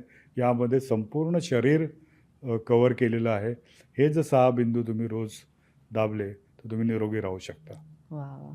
तर तुम्ही खूपच डिटेल छान माहिती दिली आहे. म्हणजे अगदी साध्या सोप्या भाषेत सगळ्यांना कळू शकते. एक प्रश्न सगळ्यांना नक्कीच पडतो, तो म्हणजे ॲक्युपंक्चर हे लहान मुलांसाठी आणि वृद्धांसाठी कितपत फायदेशीर आहे आणि ते घेता येतं का ते उपचार? नक्कीच, नक्कीच. अगदी बाळापासून हो. देता येतं. ॲक्युपंक्चर कोणालाही देता येतं. अरे वा. अगदी नवजात बाळापासून, म्हणजे अगदी 1-2 महिन्याच्या बाळापासून हं. तुम्ही वृद्धांपर्यंत 100 पर्यंत कधीही देऊ शकता. वा. कुठल्याही वयामध्ये देऊ शकता ॲक्युपंक्चर. इतकं सेफ आहे. ग्रेट. आणि द्यावं, खूप उपयुक्त आहे. करायलाच हवं असं हो, आहे. हो, हो. आणि ॲक्युपंक्चर करताना औषधं बंद करावी लागतात का? नाही. अतिशय चांगला प्रश्न आहे. हं. कुठलीही औषधं बंद करायची गरज नाही. हं. आपली सगळी औषधं, डायबिटीसची, ब्लड प्रेशरची सगळी सुरू ठेवून तुम्ही ही ट्रीटमेंट घेऊ शकता. हं, हं. त्यामुळे त्याचा काहीच संबंध नाही त्या औषधांचा. उलट ती औषधं हळूहळू कमी व्हायला मदत होते. बरोबर, बरोबर. मला वाटतं या सगळ्यामध्ये तुम्ही महत्त्वाचं आहे ते जे काम करता ते आहे स्ट्रेसवर. म्हणजे शरीरात जिथे कुठे काही स्ट्रेस साठलेला असतो, तिथे तुम्ही त्यावरती उपचार करता आणि तो स्ट्रेस बरा करता. जेव्हा एखाद्याला मानसिक ताण येतो, तेव्हा तो स्ट्रेस नेमका शरीरात कुठे साठतो? स्ट्रेस कुठे साठतो, आणि त्याचबरोबर मी आणखी एक म्हणेल की एनर्जी शरीरामध्ये नेमकी कुठे साठते. वाह! हे दोन्ही एनर्जी आम्हाला नेमकी जाणून कुठे घ्यायला असते. आवडेल. म्हणजे तुम्ही बघितलं असेल, स्ट्रेसचं उत्तर देतो मी. तुम्ही अतिशय शांत तुम्ही गाडीमध्ये बसलात आणि अचानकपणे कोणीतरी आलं हं, आणि भांडायला आलं. हं. तुम्ही शांत आहात, बसलात, तुमच्यात एनर्जी नाहीत, खूप थकलात तुम्ही. पण अचानक ती व्यक्ती असं काहीतरी बाहेरून बोलते, तुम्ही दरवाजा उघडता आणि त्या गर्दीत शिरता आणि त्याला आरडाओरडा करायला लागता. तुमच्यात एक प्रचंड शक्ती येते. किंवा तुमच्यावर कोणीतरी हल्ला केला आहे, किंवा तुमच्याबरोबर तुमचा मुलगा आहे, त्याला कोणीतरी काहीतरी ढकललं, तुम्हाला राग आला आणि ती अचानकपणे तो 6 फूट माणसाला तुम्ही ढकलून दिलं. हं. तुम्ही आहात 5 फूट, तुमच्यात एनर्जी नाही, तुम्ही स्त्री आहात, पण एक 6 फूट हो. दांडगा माणूस आहे, त्याला तुम्ही आपटले. ही शक्ती येते कुठून? तर आपल्या शरीरामध्ये एक सेंटर्स आहेत जिथे ही शक्ती स्टोअर केली जाते. हं. आणि जेव्हा उपयोगी पडते, जेव्हा आवश्यक असते, तेव्हा ही शक्ती तिथून येते आणि आपल्याला ती ताकद देते. त्यामुळे अचानकपणे आपल्याला 100 हत्तीचं बळ येतं. हं. ते बेंबीच्या खाली ती शक्ती असते. ओह! आणि बेंबीच्या खाली तो एक बिंदू आहे. त्या बिंदूमध्ये ही शक्ती समाविष्ट असते आणि तिथून ही शक्ती कायम अचानकपणे वाह! जेव्हा आपल्याला गरज लागते त्यावेळी ती मिळत राहते. हं. त्या बिंदूचं सुद्धा नाव आहे रेन 4. ओके. हां, त्या बिंदूला आम्ही स्टिम्युलेट करतो हं, की ती हं, शक्ती हं. चांगली राहावी म्हणून, आणि ती शक्ती आपल्याला मिळत असते. ओके. असंच झालं की हल्ली जे आजार आहेत ना, हे सगळे स्ट्रेस रिलेटेड मॅक्सिमम आहेत. हं. सगळे सायकोसोमॅटिक आहेत. हं. सगळे मनामध्ये स्ट्रेसमुळे, अँझायटीमुळे मॅक्झिमम आजार त्यामुळे झालेले आहेत. हं. आज प्रत्येक गोष्टीत आपल्याला स्ट्रेस आहे. आपला जॉबमध्ये स्ट्रेस आहे, आपल्या लाईफस्टाईलमध्ये आपल्याला हे पाहिजे, ते पाहिजे. बऱ्याच गोष्टी आहेत ज्या आपल्या मनाप्रमाणे होत नाही आहेत. प्रत्येक गोष्टीचं आपल्याला टेन्शन आहे, भीती आहे, हं. आणि त्याचा परिणाम हळूहळू झालेला दिसून येतो. वेगवेगळे आजार, मोठमोठे आजारसुद्धा हल्ली सांगितलं जातं की स्ट्रेसमुळे होतात. हं. आणि आपल्या नकळत प्रत्येक व्यक्ती म्हणतात ना, मला कुठे काय स्ट्रेस आहे, मला काही नाही आहे, मला काही नाही आहे, आणि हाच आणखी प्रॉब्लेम आहे. त्यामुळे मग वेगवेगळ्या ज्या संस्था आहेत की जिथे संस्था सायकॉलॉजिस्ट असतात, ते आपल्याला सल्ला देतात या गोष्टींसाठी. हं. आणि अशा संस्था खूप आहेत. हं. त्याचा आपल्याला सल्ला घेतला पाहिजे जर योग्य ठिकाणी. जर तुम्हाला आमच्या ॲक्युपंक्चरिस्टकडे येता नाही आलं आहे, तर तुम्ही सायकॉलॉजिस्टचा सल्ला घ्या, त्यांच्याशी सल्लामसलत करा. स्ट्रेस ही कुठून तरी संस्था- बाहेर पडला पाहिजे स्ट्रेस कुठेतरी सिस्टममधून. काय असतं की बऱ्याच लोकांना ऐकणारं कोणी नसतं. हं. म्हणजे मला म्हणायचं, मला ऐकायला माझं ऐकणारं कोणी नाही आहे. सायकॉलॉजिस्ट काय करतात, तुम्हाला खूप सल्ला नाही देत, ते तुमचं ऐकून घेतात. घेतात. एक तर तुम्हाला ऐकायलाच व्यक्ती नाही घरामध्ये कोणी. हं. कोण ऐकतंय तुमचं, सांगा ना मला. बरोबर. कुठल्या स्त्रीचं ऐकून घेतलं जातं? स्त्री काय म्हणते की मला त्रास होतोय ना, मला गुडघे दुखत आहेत, मला कंबर दुखते, मला ताप आला आहे, माझं वजन वाढलं आहे, मला झोप नाही लागत, मला जे काय प्रॉब्लेम्स आहेत, तर तुम्ही मला सल्ला नका देऊ, माझं ऐकून घ्या. बरोबर तिचं ऐकून घेतलं ना, तिचं दुखणं बरं होणार आहे. बरोबर पण होतंय काय की सगळेजण तिला सल्ला देतात, तू ते करत नाहीस ना, तू चालायला जात नाहीस बघ, म्हणून तुला त्रास आहे. अरे हो, माझं दुखणं आधी बघा ना, मला पाऊल सरळ करता येत नाही आहे, तर तू चाल, नाही तू व्यायाम कर, मला डॉक्टरकडे तर नाही, बरोबर माझं काय झालं ते तर बघा. ॲडवाईस नकोय, फक्त ऐकून ॲडवाईस घेणारी नको आहे, व्यक्ती माझं हवी. ऐक, मी म्हणते माझं ऐकून घ्या, माझं दुखतंय ह्याच्या इतकं तिचं आस्थेने फक्त विचारपूस करा, ॲप्रिशिएट करा. ॲप्रिसिएशन हे खूप मोठं औषध आहे स्त्रीसाठी. कुठली गोळी काम नाही करणार जगातली, की Correct. स्त्रीला फक्त ॲप्रिशिएट करा. गोळी तर दूरचं, डॉक्टरकडे पण जायची गरज नाही. Correct. ऐकून घेणं आणि ॲप्रिसिएशन करणं, हे दोन दोन कॅप्सूल्स जर दिल्या तुम्ही घरच्यांनी वा वा तर स्त्रीचं आरोग्य, ती बरोबर. काय पाहिजे, बटाटा भजी करून पाहिजे, आत्ता करून देते. खरंय खरंय खरंय लगेच ती एका लगेच पायावर. कंबर कसून उभी राहू शकते अगदी खरंय. किचनमध्ये, बरोबर खरंय. असं आहे. त्यामुळे स्ट्रेस हा कंट्रोल करण्यासाठी ॲक्युपंक्चरमध्ये खूप काही ॲक्युपंक्चर बिंदू आहेत. पण ज्याने- स्ट्रेस नेमकं साठतो कुठे शरीरात? स्ट्रेस शेवटी मेंदूमध्येच ना, आणि वेगवेगळ्या एनर्जी जी संस्था आहेत शरीरामध्ये तिथे साठतो. ओके. म्हणजे भीती जर तुम्हाला आली तर ती किडनीमध्ये साठते, जर तुम्हाला दुःख झालं तर ते फुफ्फुसामध्ये साठतं, तुम्ही सतत चिंतेत असाल तर ते जठरामध्ये साठतं, तुम्ही खूप आनंदी असाल ते इमोशन तर तुमचं हार्टमध्ये जाणार, आणि तुम्हाला ओके. खूप राग असेल तर तो लिव्हरमध्ये साठणार आहे. त्यामुळे वेगवेगळ्या प्रकारच्या चिंता, राग, द्वेष, मदमत्सर, भीती, ह्या सगळ्या वेगवेगळ्या ऑर्गन्सच्या एनर्जी इम्बॅलन्स करतात, बिघडवतात, आणि मग त्याचा परिणाम आपल्या शरीरावर होत असतो आणि आपण आजारी पडत असतो. बरोबर. आणि मग काही वर्षांनी हे सूक्ष्म लेवलला चाललेलं असतं. आपल्याला काय माहिती आहे की आपल्याला ग्रॉस लेवलमध्ये माहिती आहे की आपल्या शरीरामध्ये, आपल्या ॲनाटॉमीमध्ये किंवा आपल्या शरीरशास्त्रामध्ये आपल्याला लहानपणापासून शिकवलं आहे की अन्न खाल्लं की अशा पद्धतीने पचतं आणि असं असं जातं, हो. आणि निसरावतो किंवा अशा गोष्टी असतात. पण सूक्ष्म लेवलमध्ये, मायक्रो लेवल्समध्ये काय काय गोष्टी चालतात हे आपल्याला माहीतच नाही आहेत. म्हणजे जेव्हा जठरामध्ये अन्न येतं तेव्हा स्प्लीनची एनर्जी खालून अग्नी देत असते, बरोबर.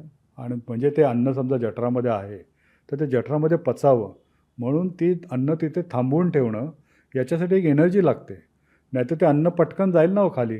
हा. मग काय होणार आहे जठरामध्ये ते पर्टिक्युलर वेळेत थांबलं पाहिजे, बरोबर. तिथे सगळे ज्युसेस आले पाहिजे, डायजेस्टिव्ह एन्झाईम सगळे आले पाहिजेत, तिथे एक रॉटिंग रायपनिंग झालं पाहिजे, आणि मग ते खाली गेलं पाहिजे. Correct. ते अन्न तशा तसं खाली गेलं तर शौचामध्ये ते अन्न येणार आहे. बरोबर. ज्यांच्या शौचामध्ये ते अन्न येतं, बऱ्याच लोकांच्या येतं, त्याला आम्ही कच्चं अन्न, म्हणजेच तुमचं डायजेशन बिघडलेलं आहे. म्हणजेच तुमचं जी धरून ठेवण्याची जी एनर्जी आहे, अन्न धरून तिथे एनर्जी ठेवते, ती स्प्लीन असते, पांतरी, बरोबर. ती एनर्जी वीक आहे. त्यामुळे ते अन्न तसं डायजेशन न करता खाली येतं आहे. बरोबर. प्रत्येक ऑर्गन्स जर खाली आले, समजा युट्रस खाली आलं किंवा वेगवेगळे ऑर्गन्स खाली येऊ नये म्हणून ती पांथरी स्प्लीनची एनर्जी काम करते. करेक्ट. मग आम्ही काय करतो, ही स्प्लीनची एनर्जी ठीक करतो.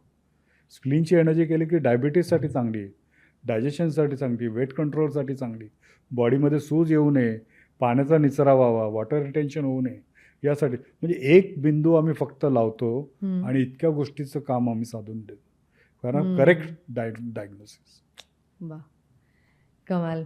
मला वाटतं आपण बऱ्यापैकी सगळंच यामध्ये माहिती मैत्रिणींपर्यंत आपल्या पोहोचवलेली आहे.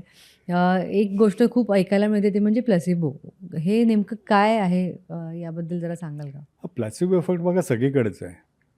प्लॅसिबो म्हणजे काय की आता मी तुम्हाला माझ्या घरचंच उदाहरण देतो की मी सगळ्यात मोठा, माझ्या मागे एक भाऊ होता, तो 1 वर्षाने गेला, त्याच्यानंतर बहीण झाली, त्याच्यानंतर आणखी एक भाऊ आला, तो पण 1-1.5 वर्ष आजारी पडला आणि तो गेला. आणि मग त्यानंतर काय झालं की आई एकदम अंथरुणाला खेळली आणि सगळे उपाय केले, ती काय उठेच ना, म्हणजे ती एकदम फ्रस्ट्रेट होऊन गेली. मग वडील पण एकदम फ्रस्ट्रेट झाले होते. मग एक दिवशी त्यांनी काय काय केलं, की बाहेरून येत होते. एक रस्त्यातली माती घेतली, हं, कागदामध्ये गुंडाळली हं. आणि आले आईकडे आणि सांगितलं, की हे खूप मोठे एक संत साधू भेटले मला आणि त्यांनी तुला हे दिलेलं आहे. हे तुला कपाळाला लावायला सांगितलं आहे हां आणि हे रोज तुला 7 दिवस लावून तू पूर्ण बरी होशील. तिने ती लावली आणि ती बरी झाली. हा प्लॅसिबो आहे. ह्या गोष्टीसुद्धा कराव्या लागतात. हं. लक्षात आलं ना, की जिथे आपल्याला सायकिक हिलिंगमध्ये हं. एक फिलिपिन्समध्ये किंवा या अशा वेगवेगळ्या देशांमध्ये ऑपरेशन्स केली जातात हं. विदाऊट कट आणि आतून तुम्हाला असं काहीतरी तुमचं स्टोन काढून दाखवणार किंवा गाठ काढून दाखवणार आणि त्याचा इफेक्ट तुम्हाला पेशंट बरे होतात, की आपल्या शरीरातली गाठ निघून गेली. तिथे ब्लड पण दाखवतात, सगळं दाखवतात. तर तशा पद्धतीने पण शरीरामध्ये आपल्याला एक आपल्या मनाला बरं वाटणं की बाबा नाही हे केलं म्हणून मी बरा झालो. त्याला प्लॅसिबो इफेक्ट म्हणतात. विल पॉवरशी रिलेटेड खूप हां, असतं. तर हा प्लॅसिबो प्रत्येक ट्रीटमेंटमध्ये ॲक्युपंक्चरमध्ये पण प्लॅसिबो इफेक्ट येतोच थोडा बहुत, हं. की चला आपण ॲक्युपंक्चर सुई लावली म्हणजे आपण बरे होणारच आहोत. करेक्ट. म्हणजे काही आपण ट्रीटमेंट करतो त्याच्यावर श्रद्धा ठेवली, त्याच्यावर विश्वास आला, तर तो त्याचा इफेक्ट होतो. त्याला प्लॅसिबो इफेक्ट म्हणतात. त्याने आपल्याला बरं वाटतं. पण ॲक्युपंक्चर हा फक्त प्लॅसिबो इफेक्ट नाही आहे. ते सायन्स आहे आणि याचा रिसर्च झालेला आहे. याचे सायंटिफिक स्टडीज आहेत. त्याचे वेगवेगळे स्टडीज जसं मी तुम्हाला MRI स्टडीज आणि वेगवेगळे स्कॅन्स असं सगळं सायंटिफिक स्टडीज आलेले आहेत आणि ते प्रूव्हन आहे. आता झालेलं आहे आणि इतक्या वर्षानंतर आता हे मॉडर्न सायन्समुळे ते प्रूव्ह झालेलं आहे. पण हे प्रूव्ह नसतानासुद्धा आपल्या आधीच्या लोकांना, साधू संतांना आणि आता हे सगळं याचं शास्त्र ज्ञान होतं. तेव्हापासून ज्ञान होतं. हे सृष्टीचं ज्ञान होतं. हे सृष्टीची उत्पत्ती कुठून झाली आणि हे मानवामध्ये हे सगळं कसं आहे सृष्टीतलं सगळ्याचं ज्ञान होतं. वा, या खरं. सगळ्या तत्वांचं ज्ञान होतं आणि त्यावेळी त्याप्रमाणे व्यक्ती बऱ्या व्हायच्या. बरोबर. खूप वर्षांपासून चालत आलेलं चालत शास्त्र आलेलं. आहे. त्यामुळे आजच्या या जमान्यामध्ये आपल्याला हे मिळतंय सगळं. बरोबर. म्हणजे साधारण आम्ही जेव्हा प्रॅक्टिस सुरू केली ॲक्युपंक्चर शब्द माहीत नव्हता माहीतच कोणाला. नव्हतं. म्हणजे 40 वर्षापूर्वीचीच गोष्ट सांगतोय तुम्हाला. बरोबर. काहीच माहिती नव्हतं. अमेरिकेचे राष्ट्राध्यक्ष रिचर्ड निक्सन हं. 1970मध्ये जेव्हा चीनमध्ये गेले, तेव्हा त्यांनी ते चीनी शास्त्र अमेरिकेमध्ये नेलं 70मध्ये आणि त्याचा प्रसार झाला जगभर. युरोपियन लोकांना माहीत होतं हे, कारण युरोप व्यापाराद्वारे चीनमध्ये प्रवास करायचे, त्यामुळे त्यांना माहीत होतं. पण किती जास्त वर्ष नाही झाली याला. हं. पण आज त्या इतक्या कमी वर्षामध्ये हे इतकं प्रचंड वेगाने वाढलेलं आहे आणि अनेक खेळाडू, अनेक सिनेस्टार याच्या ट्रीटमेंट घेतात. आपल्याकडे सुद्धा अनेक सिनेस्टार्स, सेलिब्रिटीज ट्रीटमेंट घेऊन गेलेले आहेत. वा. ॲक्युपंक्चर शास्त्राने विराट कोहली बरा झालेला आपल्याकडे. त्याचं रिस्टचं पेन होतं, हं. तो बरा झालेला आहे. पूजा बेदीचं कमरेचं दुखणं बरे झालेलं आहे तिचं पूर्णपणे आणि 3 दिवसात स्टेजवर तिने डान्स केला आहे. जी बेड रिडन झाली होती, तिला सर्जरी सांगितली होती, ती ॲक्युपंक्चरनी बरी झाली. त्याच्यानंतर पद्मिनी कोल्हापुरे बऱ्या झाल्या आहेत. त्यानंतर विवेक ओबेरॉय आहे.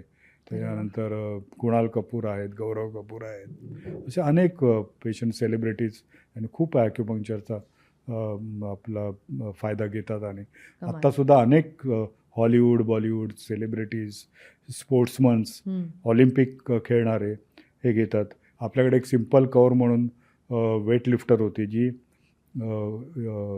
कॉमनवेल्थ ऑलिम्पिकमध्ये गेली होती आणि त्याच्यामध्ये तिने पदक मिळालं होतं तिला, की तिला सांगितलेलं होतं की तू हे खेळू शकणार नाहीस, तुला स्लिप डिस्क झालं आहे, तू परत खेळू शकणार नाही. तिने ॲक्युपंक्चर घेतलं आणि परत कॉमनवेल्थ मारली. वा. तर अशा पद्धतीने अनेक खेळाडू परत करू शकतात. तर खूप छान उपयुक्त अशी ट्रीटमेंट आहे. सचिन तेंडुलकरसुद्धा नेहमी ॲक्युपंक्चर घ्यायचा. ओके. हो, असे अनेक आपले खेळाडू घेत असतात हं. आणि फिट राहतात. कमाल. त्यामुळे अतिशय उपयुक्त ही चिकित्सा पद्धती आहे. भविष्यात ॲक्युपंक्चरची भूमिका नेमकी कशी असेल? भविष्यामध्ये ॲक्युपंक्चर शास्त्र घराघरात असलं पाहिजे. हं. प्रत्येकाला अवेलेबल झालं पाहिजे बरोबर.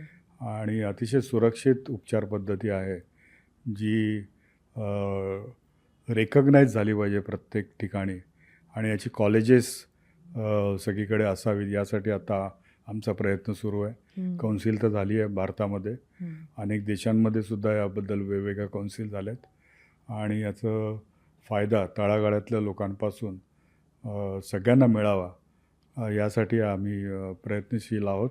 हं. त्यासाठी वेगवेगळे ट्रेनिंग प्रोग्रामसुद्धा राबवले जात आहेत.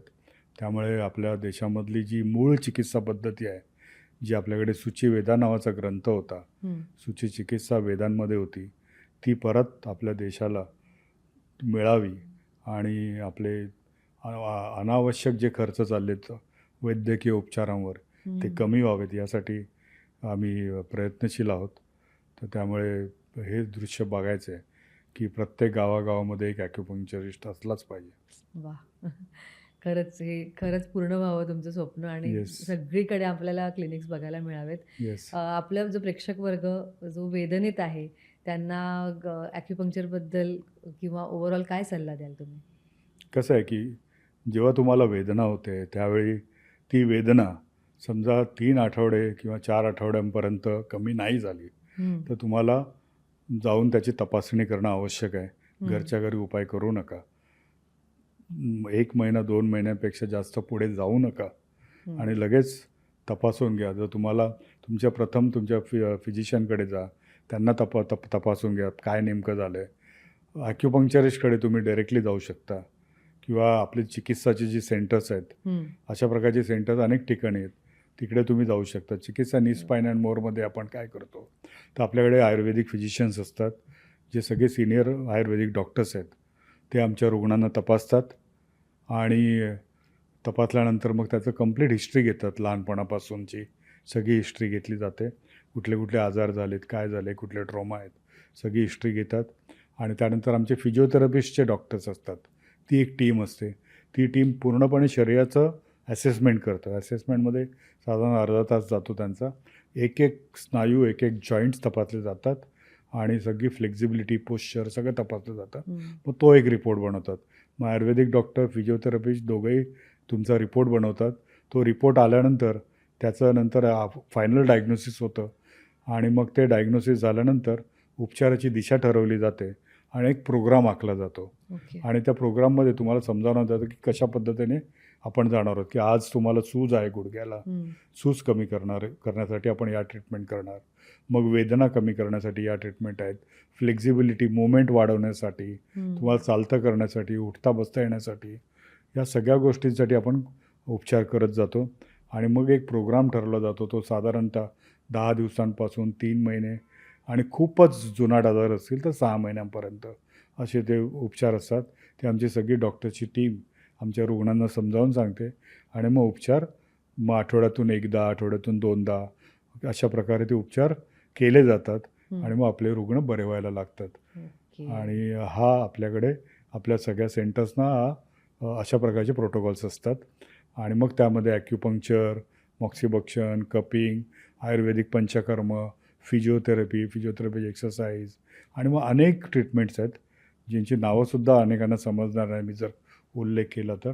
पण तुम्ही जर क्लिनिकमध्ये आलं तर ते तुम्हाला सगळं पाहता येईल की अनेक इंटिग्रेट करणाऱ्या ट्रीटमेंट आहे की ज्याने आपला अल्टिमेट गोल आहे की आलेली व्यक्ती इथून सुदृढ जावी बरोबर. आणि छान जावी आणि त्याचं पुढचं आयुष्य चांगलं जावं आणि त्या आयुष्यामध्ये पुढील त्या व्यक्तीला परत हे प्रॉब्लेम्स येऊ नये यासाठी आम्ही प्रयत्न करत असतो. ट्रीटमेंट अर्धवट सोडली तर आपण काही नाही करू शकत. हं. पण ट्रीटमेंट पूर्ण केली तर अनेक रुग्ण आमच्याकडे येतात आणि आपल्याला सांगतात की आम्हाला आता बरं वाटतं आहे आणि आम्हाला 10-15 वर्षात, 20 वर्षात एक गोळीसुद्धा खावी लागली नाही आणि आम्ही सगळं कामं नित्यनेमाने चांगली करतो असे रुग्णच आम्हाला येऊन सांगतात. ग्रेट. त्यामुळे वेगळं काही पावती द्यायची गरज नाही. आणि आपली जी सेंटर्स आहेत, ही पुण्यामध्ये एक सेंटर आहे कर्वे रोड नळ स्टॉपपाशी. मुंबईमध्ये दादर शिवाजी पार्क, हं. अगदी शिवाजी पार्क मैदानाच्या समोर हं. तिथे संतोष अपार्टमेंटमध्ये तिथे सेंटर आहे. बोरिवलीला सुद्धा आपलं सेंटर आहे, बोरिवली स्टेशनपाशी. हं. आणि ठाणे इथे सुद्धा एक सेंटर आहे. अशी मुंबईमध्ये 3 आणि हं. पुण्यामध्ये 1 अशी ही 4 केंद्र चिकित्सा नी स्पाइन अँड मोरची पूर्णपणे कार्यरत आहेत. इथे ॲक्युपंक्चरसोबत इतरही ट्रीटमेंट दिली जाते आणि कंप्लीट आमची टीम आहे, जी खूप एक्सपिरियन्स टीम आहे, ती या सगळ्या गोष्टींवर काम करत असते. वाह! So thank you so much. खूप छान माहिती दिली तुम्ही आणि ॲक्युपंक्चर या विषयाबद्दल खूप कमी माहिती असते सगळ्यांना. तुमच्यामार्फत ती सगळ्यांना छान मिळाली. यासाठी खूप खूप मनापासून धन्यवाद. थँक्यू आणि तुमच्या चॅनलवर मला बोलवल्याबद्दल खूप खूप धन्यवाद. Thank you very much. आणि मज्जा वेलनेसकडून एक छोटीशी भेट. तर आजच्या या भागात तुम्ही पाहिलंत की भारतीय शास्त्र असलेलं ॲक्युपंक्चर हे तुमच्या वेदना अगदी मुळापासून दूर करू शकतं. त्यामुळे सुईला घाबरू नका. याची आणखी माहिती मिळवा. यासाठी तज्ज्ञांचा सल्ला नक्की घ्या. मज्जा वेलनेसचा हा भाग तुम्हाला कसा वाटला हे कमेंट्समध्ये आम्हाला कळवा. आवडला असेल तर लाईक नक्की करा आणि आपल्या जवळच्यांसोबत शेअरसुद्धा करा. मज्जा पिंक या चॅनलला सबस्क्राईब करायला विसरू नका. लवकरच भेटू एका नवीन भागात नवीन माहितीसहित. तोपर्यंत मज्जा वेलनेस तुझ्या आरोग्यासाठी तुझ्यासोबत.